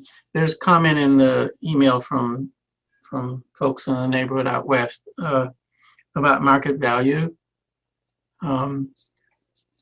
What's your assessment of what might happen to market values if the proposed changes to the UDC go ahead? Absolutely nothing. Wonderful. Yeah. So within the proposed ordinance, we're providing a definition of market value that is basically what the city assessor uses as market value. That is exactly how staff has been implementing the flood regulations since I've been at the city, which has been the last 30 years. So it's no change. We just wanted to codify it to avoid arguments with petitioners and give petitioners, the transparency for them to understand what we're going to be using. Now, if someone disagrees with the assessed value, usually when people disagree with the assessed value of a property, they want it to be lower so they can pay less taxes. In the case of floodplain regulation, they might want it to be higher so that they can have a higher substantial improvement threshold. If somebody wants to go to the city assessor and take, on a private assessment that they've had done to our city assessor, they can go. There's a process that they have already established. You can go in, you can have that conversation, and once the city assessor agrees on a new number, they would provide that to me. We would use that in the building permit, and then the assessor may change their taxes at some point as a result. But so that process already exists. So like I was saying, we're just putting that in code to codify current practice. I think, though, that part of what they may be getting at, which is not part of what the city, what you're talking about, is that if I'm looking for a home and I want to see one in the Old West Side, and I know that because I'm buying, if I'm comparing two, and one means that I can never put an addition on it or put a shed on it or make the garage bigger or something like that, versus another one that's higher and drier, it's not the assessed value that that they're talking about in terms of the city. It's more like the potential for future changes, I think, and that probably would have a difference. That, like, I know when people buy in the historic district, they kind of sign up for, okay, if I make any change, I'm going to have to go through the historic district, and there's a whole set of regulations around that. And this would mean that there's kind of another set of regulations around that.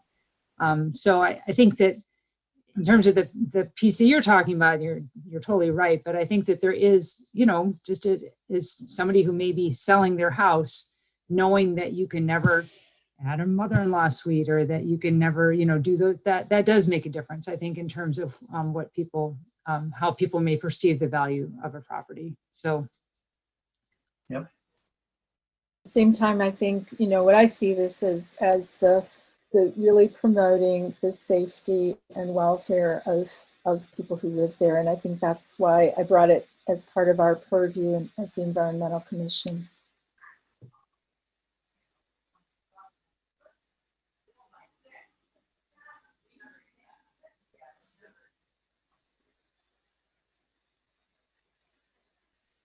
Any other questions?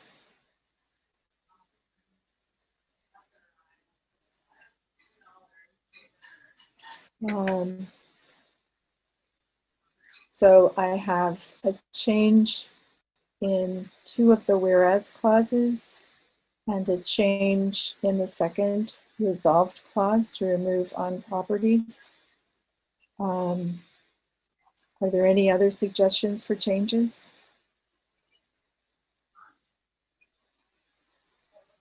I think I'd just like to, I think I generally agree kind of with this, but I feel like I just haven't really had time to, because it wasn't kind of part of our agenda in terms of being able to review it on our own. I would propose that we let it sit for one more time, and have time to be able to just be able to kind of digest it a little bit more within this before voting on it. I guess that's how I feel. I feel a little like pressured on the fly to read it on the screen and figure it all out. I totally understand that, and I'm very sorry that it wasn't available to everyone. I got it in my agenda announcement from Galen 2 days ago.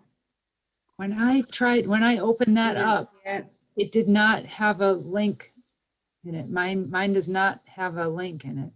It's not on the agenda. It was put in the. It was an attachment. It was a separate attachment. Oh, maybe that's what I was doing.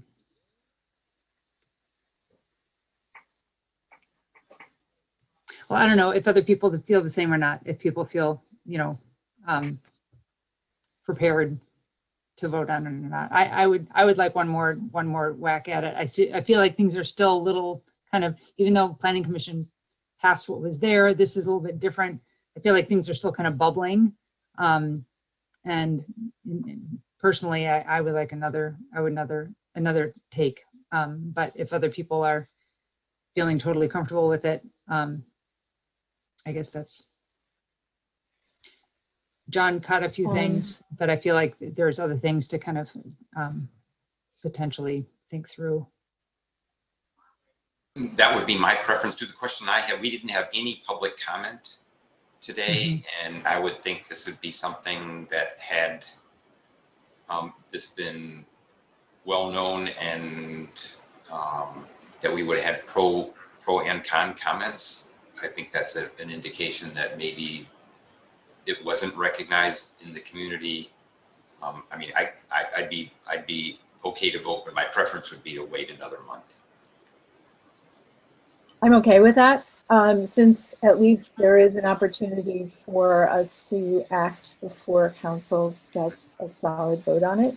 And I certainly appreciate comments from everyone, and Jerry's review as well.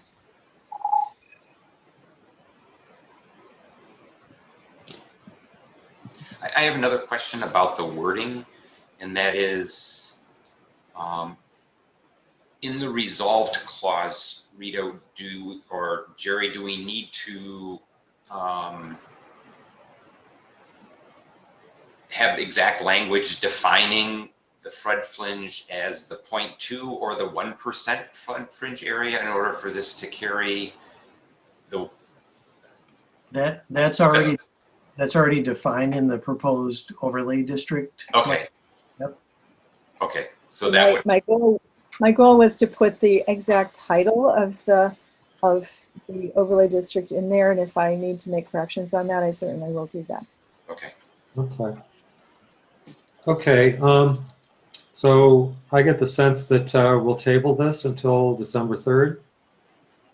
So do we have, and we'll put it on the agenda for December 3rd, and try try to engage more community input. And so is anybody, do I hear a motion to table it? No. moved. Shannon?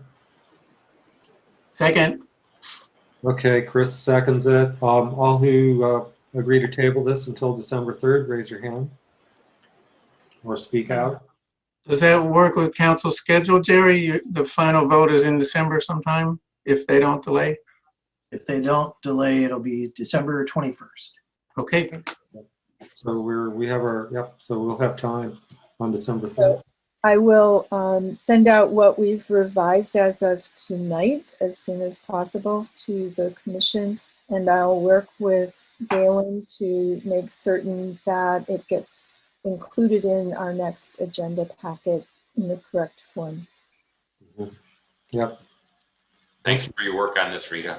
Yeah, I appreciate it too. And you might even think, because I know that there's a very active group of people around this, and Chip, I think it's his district or his ward, you know, and so you might even, you know, through him or something, put it towards some of those folks too and see what they think about it. I just think it's better to try to engage people and get their reaction rather than just have them, you know, show up. So, because there are definitely people on the record that have been sending a lot of emails and things like that. We've gotten a lot of them, and there's actually quite a long treatise from a group. I've read that. Yeah. Yeah, right. So I just think it'd be great to just have multiple eyes on it, see what they think about it. I totally get your intent here. I just want more time to digest, and I feel like things are still really bubbling, you know, with it too. So Well, I think the neighborhood group is ultimately, you know, poised to be supportive, but I think, you know, they have to be able to work through some of the issues that they've brought up and have satisfactory resolution. And I think turning them into allies will be very useful. Yep. Yep. And there's the Allen Creek floodway group. I mean, they may want to speak for this and to give, you know, strong comments in favor of it. It would be good for us to hear distinct voices on both sides. I mean, I was in Jerry's first presentation of this, and there were quite a few people from that group that attended that and spoke up, and we haven't heard from any of them. So I think it would just behoove us to make sure that we had proper public content. It sounds like it's not going to make a difference relative to council schedule. So I think that's best way to go. My only concern about the council schedule thing is that I don't think they can make amendments between November 16 and December 21st, but maybe this wouldn't be an amendment. They can make amendments. It just sends it back to first reading if the attorneys determine that the amendments are substantive changes. So that potentially would delay it 1 month. Right. Yeah. So it's not like we're throwing a total monkey wrench. Okay. Yep. So Chip, who makes that judgment? Generally, this is a land use regulation, so I would think that Kevin McDonald would advise on whether changes were substantive or not. The city attorney's office? Yeah. Okay. All righty. Okay, so let's move on to the next item on the agenda, which is a preliminary discussion of 2021 goals. I think given the time, I think I will like to postpone that to December 3rd as well. Okay, if everybody's agreed. Okay, so so the next item on the agenda then is the reports from committees. Natural Features Working Group. we are meeting tomorrow. The final touches on the C's proposal will get done. We're going to look a little bit at what the numbers might be insofar as funding is concerned. As I said in the resolution, to hire a consultant to do these two pieces of work would be in the many, many tens of thousands of dollars. If we can entice the U of M students to do it, not totally for free, I hope we can find some money for them. We would get a better product for a fraction a small fraction of the cost. And given the city's financial circumstances, way sooner, which would be wonderful. Yeah. We are also, as you know, have a subcommittee of the Natural Features Committee trying to make an amendment such as this floodplain one to better protect trees in the city, as requested by council in a resolution. And we're many miles through that, but not done yet. But we'll talk with the committee about it tomorrow.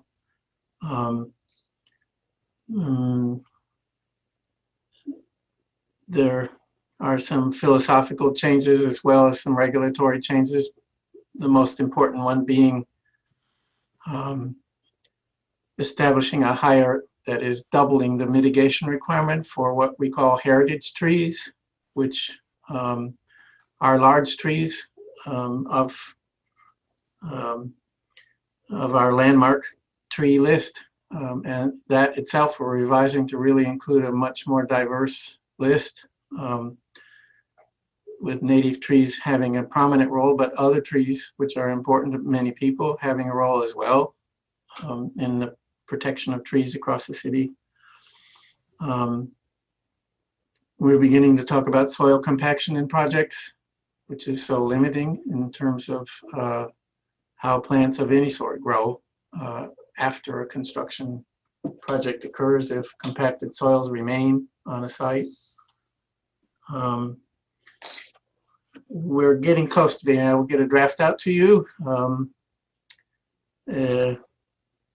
It's a slow process. I think Jerry can tell you about the one he's working on now. It's been 5, 6, 7, 8, 9 years.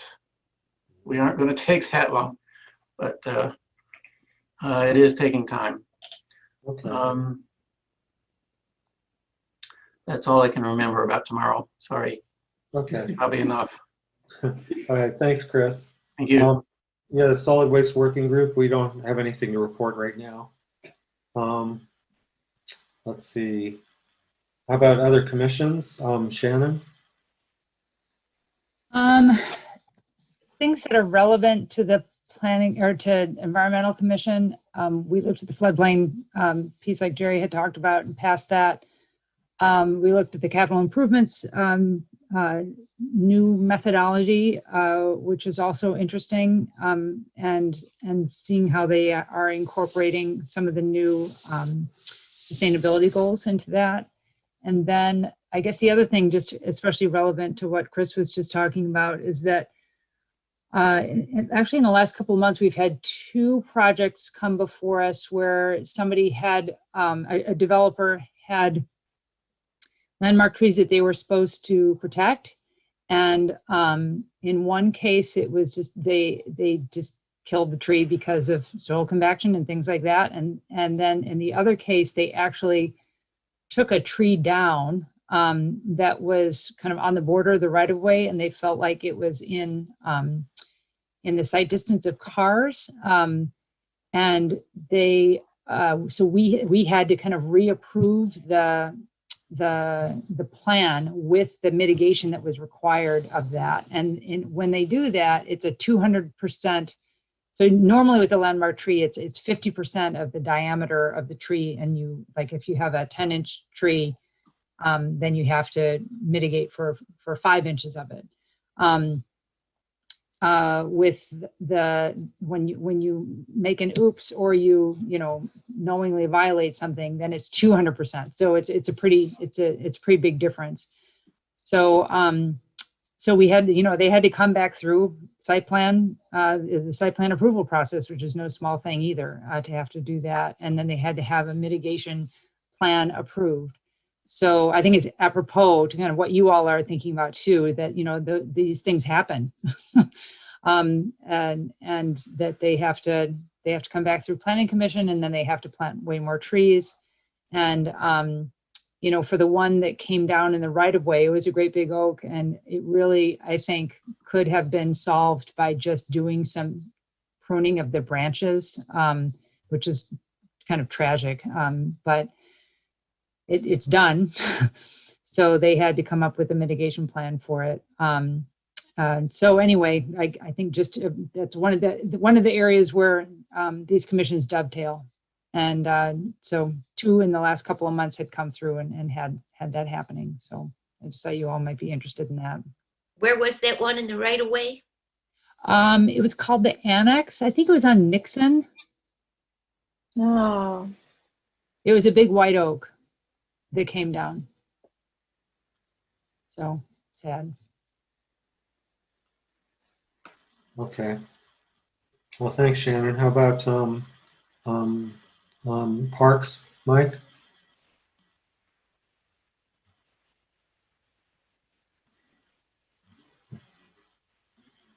Mike Apple, you're muted. Maybe we could stop sharing the screen so that we can actually see each other again. I'm not sure who's in screen sharing mode. I can't remember anymore. No, I am. Yeah. The things most relevant to Environmental Commission that we've discussed at parks have to do with people wanting to garden in parkland. We had a group called the Northside Food Forest recently just start planting trees on a 1/5 of an acre up in Leslie Park. So most of our last meeting was discussing how we were going to move ahead with them. And the commission approved working with them for a conditional year to see how it works, and also gave them a lot of feedback on the sorts of things that they might want to think about in terms of organizational structure, a departure plan, inclusivity with the rest of the community, public meetings that will satisfy the entire community as opposed to just the people that they know that want to do this. So that was what we've been talking about. Interestingly enough, I recently heard through the grapevine that Project Grow is no longer allowing for perennial gardening. So there used to be a few Project Grow plots that allowed for year-long leases and allowed people to grow garlic and horseradish and all these crops that take more than just a few months. So I would imagine that this is the sort of thing that we'll be seeing more over time, is that there'll be more of a demand from residents to be able to have a place to be able to do longer-term gardening in the parks. We're going to have to figure out how to move ahead with that if we see more demand for that. All of these things, people are approaching us saying, hey, this meets the city's sustainability goals, and we should just be able to do this. So there's a fair amount of head scratching that needs to happen in order to be able to let that happen. And this Northside Food Forest, I think, was a great shot across the bow for us to be able to start to think about this in a more holistic sense of how we might need to accommodate the needs of residents in order to be able to garden. And that's the exciting stuff. Yeah, well, thanks, Mike. Sure. Let's mention, Chris, you wanted to comment? Were they doing this in forested areas, Mike, or in the open recreation lands? It was a turf grass area.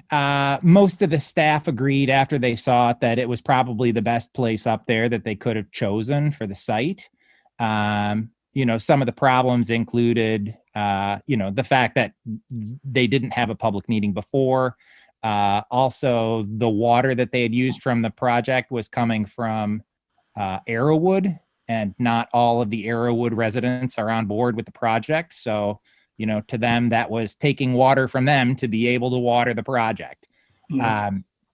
So yeah, there are certainly some issues that we're dealing with here. But like I say, they have agreed to work very closely with park staff moving ahead, and basically not do anything without talking to park staff first. And we're going to see how the year goes. We're going to revisit it next November.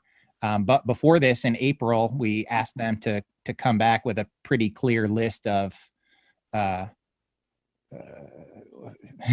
all these things that I mentioned before in terms of who exactly we're dealing with and how we're going to go about communicating with them. Very interesting. The sighting wasn't terrible. And why is Project Grow not allowing perennial gardening anymore? Just the demand, they want new people every year? Or No, I think it has to do with tidiness. And also, Project Grow's governance is based on the people who are actually doing the gardening. So they have a meeting every year that involves people that are participants in Project Grow. So you'd have to ask Project Grow about that. The only part of it that I've heard about is, hey, why aren't I allowed to perennial garden anymore? I think part of the issue may be that they tend to do soil preparation all at once in one big area. And working around plots that are perennial and not, it makes it a lot more complicated for them, rather than, everybody's done in November and they can just plow the whole thing and turn it over and then be done with it. So I know that could be part of the issue. I don't know if that's all of the issue. Mm-hmm. I have one out of Mathi, and I haven't heard anything about this, so maybe it's site by site. It might be. The annual board meeting, Project Grow board meeting is coming up soon, so I'll send all the commissioners the information for that if they want to talk at the board meeting. I have a perennial plot at County Farm Park, and I have not heard anything about that. These were complaints from Greenview that I had heard, is that the Greenview perennial plots were getting shut down. So maybe this is just a local thing and it's not across the entire Project Grow system. Mm-hmm. So okay. So Mike, I want to just say I'm really glad to hear what the Parks Commission is doing in terms of asking for a plan from the group, because of the experience that I had in another park that just had a spontaneous set of trees planted. I think it's a really good way to deal with all those issues. So good going. Yeah, it's, if I were looking to not give the staff additional work, this wouldn't be the approach that I would take, but staff was enthusiastic about being able to take it on. If they weren't, I'm not quite sure what our resolution would have been. But since staff was willing to really work with these folks moving ahead, it seemed like it was a good fit. Mm-hmm. Yeah, it just for sure needs a plan. So it sounds like that's what's going on. It's great. Yeah, and thanks for all the work you're doing in Worcester Park to take care of somebody else's trees, Rita. Right. Okay, how about energy? John? Yes, we in our last meeting had the same greenhouse gas inventory presentation. We had a presentation on the city's Solarize program. Anybody that's interested in Solarize, I encourage you to go to Legistar and take a look at that program. It's basically residents reaching out to their networks and bringing those people all together right now via Zoom, and based on volume, being able to get a discount on solar. Been very successful in terms of increase in number of permits and kilowatts installed. One concern is cost transparency and whether really the costs that are being provided are really that competitive. But OSI has indicated indicated that they're going to look into that. And then the last thing I would offer is that the EV readiness ordinance, which will address EV charging infrastructure in the city, has its first reading in front of council on November 16th. And anybody that is interested in that is encouraged to provide public comment. While I have the floor, I want to just raise one other question about the resolution we just considered that Rita authored, and that is, Rita, if we could also look into whether or not new construction includes a park pavilion for picnic tables, for example, or a playground or whatever. I'm not sure we necessarily want to restrict those, what I would call not semi-permanent kinds of structures that would, especially in urban areas where we have a lot of our floodplain, floodway issues, those kinds of parks, we may want to have a playground or something like that. And new construction generally might prohibit that. That's it. Okay. Let's see. So let's move on to council.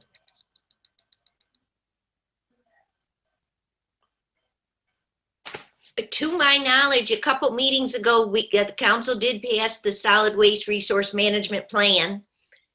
And that also cleared the way for the downtown now to get their plans together. For some reason, they had to go in order like that. And I just wanted to add that on the exciting new U of M Seas program proposal to master's students, I hope we'll get a lot of students interested. And that ties in with a comment we had at the Natural Features Working Group meeting, that wouldn't it be wonderful if the Weber property on 2857 Packard Road is for rent, and Bob Weber is trying to earn some money off of it while he works with Matt Grokoff and others on dividing the land and saving some of it and building on the other part of it. And so meanwhile, the Weber property is for rent for only $1,500 a month for the whole historic Collins house, which is 3 to 4 bedrooms, 1 bathroom, and I believe it was 1,600 square feet. So it was suggested that maybe the students that are working on our tree programs would like to live in amongst the trees. And also, you know, rescue lots of the acorns. And it's just, so I'm just mentioning it to you all, that if you know of good people to rent that property, and as we move into the Seas program and talk to more students, it is a very rustic house, you know, so it's, so that's, just keep that in mind. It would be great to have that new life breathed into that property, and maybe people would welcome all of the rest of us to come visit. And lastly, I believe this is my last official Environmental Commission meeting. I've really enjoyed working with you guys these last 3 years, and I'm still here. I may even apply to be a regular resident at large on the commission. And I would definitely, with Commissioner Graham's permission, I would like to continue on the Natural Features Working Group, because I know that there's a few other regular citizens on that group. Yeah, happy to have you, Anna. Thank you. Yeah, thank you, Anna. It's been, And yeah. Thanks, everybody. We'll miss you on the council. So I would follow up with one piece of information. Is I spoke to the U of M Board of Regents today during public comments about their, what I consider to be their rather inadequate regional participation as it regards both carbon neutrality and COVID, their response to COVID-19. The president's commission on carbon neutrality, which was expected to deliver recommendations to get to net zero emissions by 2030. They were supposed to deliver those recommendations by the end of the semester. That's now been delayed until February of 2021. I think that this body will need to, I think because most of the regents don't live in Ann Arbor, they don't understand what we're trying to do with the A20 plan. And they are kept pretty insulated from that aspect of the university. I think it will be important that me as a citizen, that Ann as a citizen, that all of you as environmental commissioners be involved in speaking to the regents at their meetings and public session to try and keep their feet to the fire to make sure that, you know, these recommendations are real, that they're transformative, and that they're working with what we're trying to do.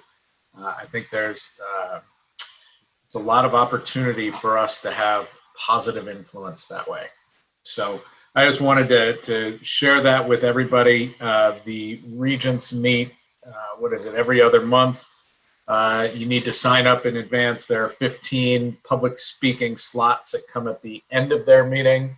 But unlike Ann Arbor City Council, they run their meetings pretty efficiently and are very scripted. So, it's generally not too much that you have to sit through before you get a chance to speak. So I would encourage all of you to speak in that forum. I know most of the people that speak before that body are students or affiliated with the university directly. I think it's useful for them to hear from alumni, from community members, from people who are working in this field, especially when they are not living up to their leaders and best mantra.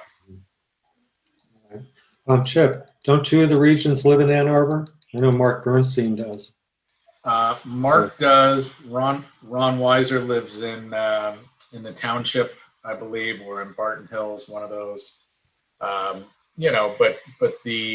I think, as I was talking about the 820 plan, there were an awful lot of just puzzled expressions that they didn't know what that was. So I had to spend more of my 3 minutes than I'd like to, kind of bringing them up to speed. But judging by their faces, they also didn't understand that Ann Arbor public schools are limited to virtual instruction right now because we are unable to hit the infection threshold metrics to allow us to go back to in-person instruction. And the reason we're not able to hit those numbers is because they made the decision to have in-person undergraduate classes without adequate testing and enforcement in place before those students came back. And, this was unfortunately, a very predictable outcome to that, but they have the ability to make the next semester virtual and with the hope of getting our kids back into the classroom sometime during the 2021 school year. Okay. Duly noted. And so thank you both, Ann and Chip, for your service on the commission here.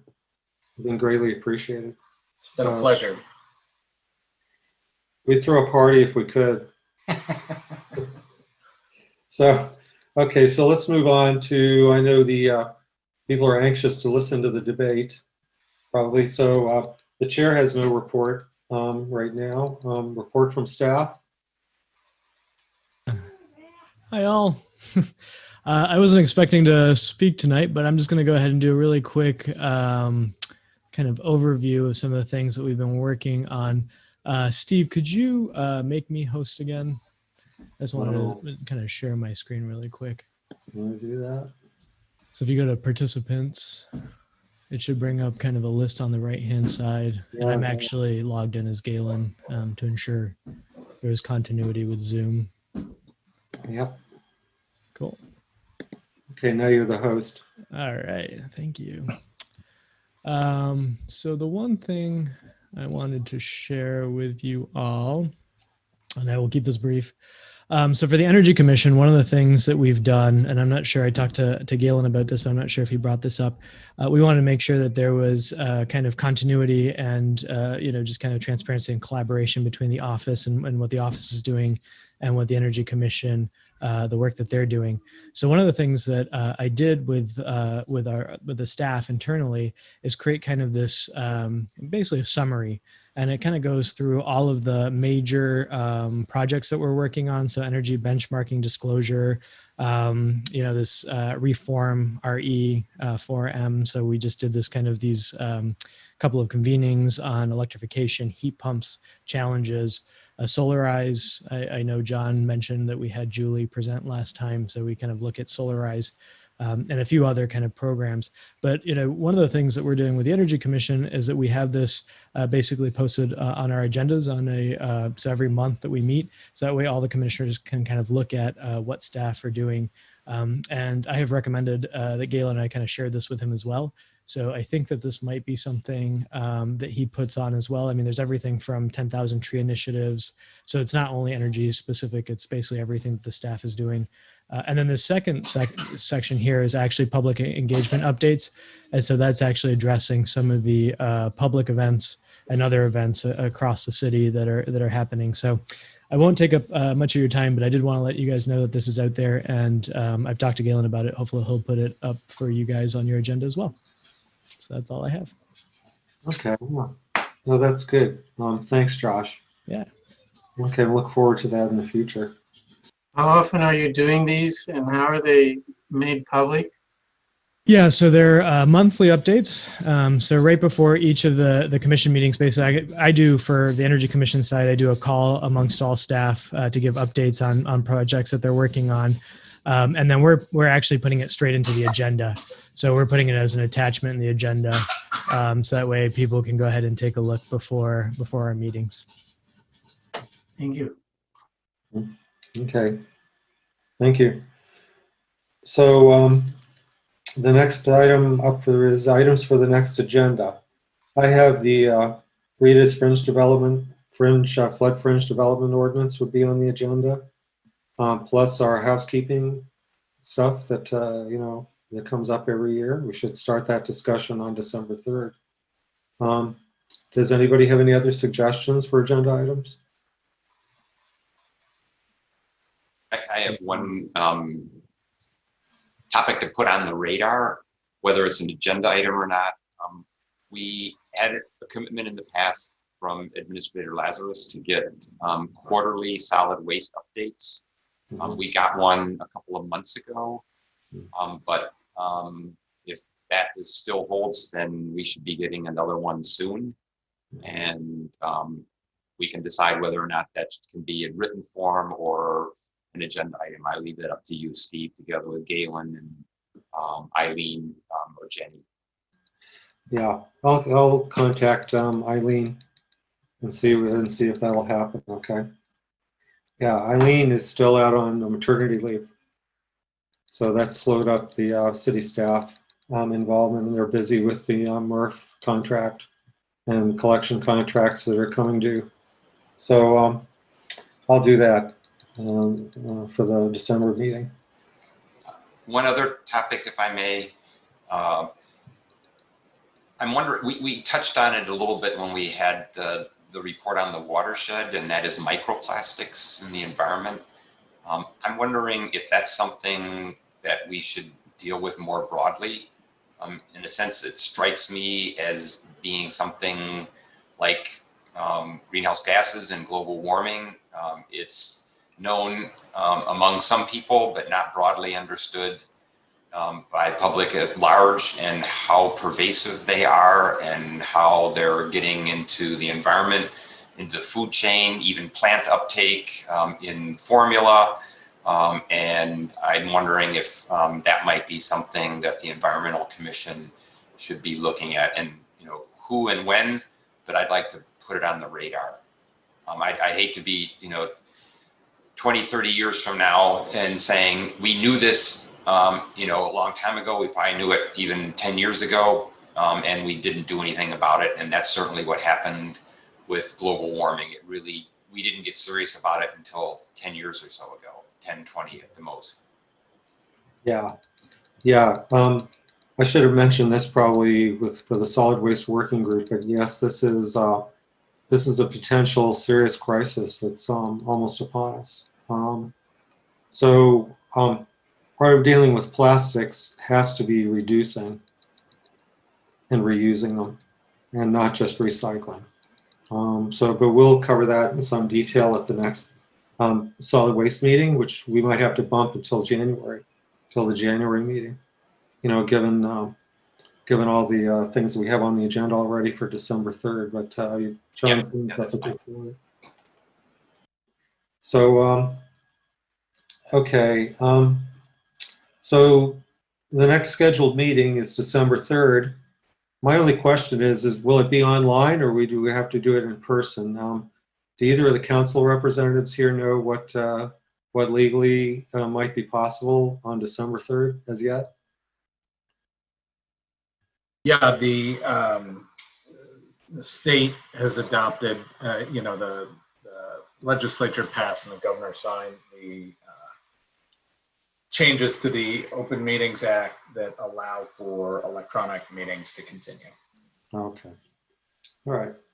So we'll be electronic then on December 3rd. So now we're reaching the second public commentary period for public comment. This is another opportunity for persons to speak for up to 3 minutes. Please call 1-213-338-8477 or 206-337-9723 and enter meeting ID 924-9093-5613. This information is also displayed on the meeting agenda and video feed. City staff will select callers that have raised their hand one by one using the last 3 digits of your phone number. In order to electronically raise your hand to indicate your desire to speak, please press *9 on your phone. You will hear an automated announcement that the host is allowing you to speak. When speaking, please move to a quiet area and mute any television or background sounds so that we may hear you clearly. Please state your name and address at the beginning of your comments. And please be patient. There is a delay of up to 30 seconds before a connection is established.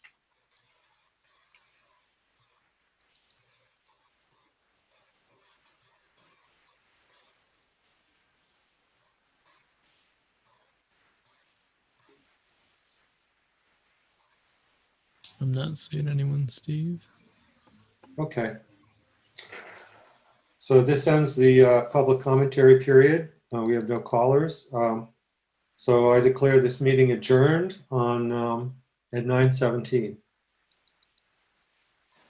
All right, thanks everybody.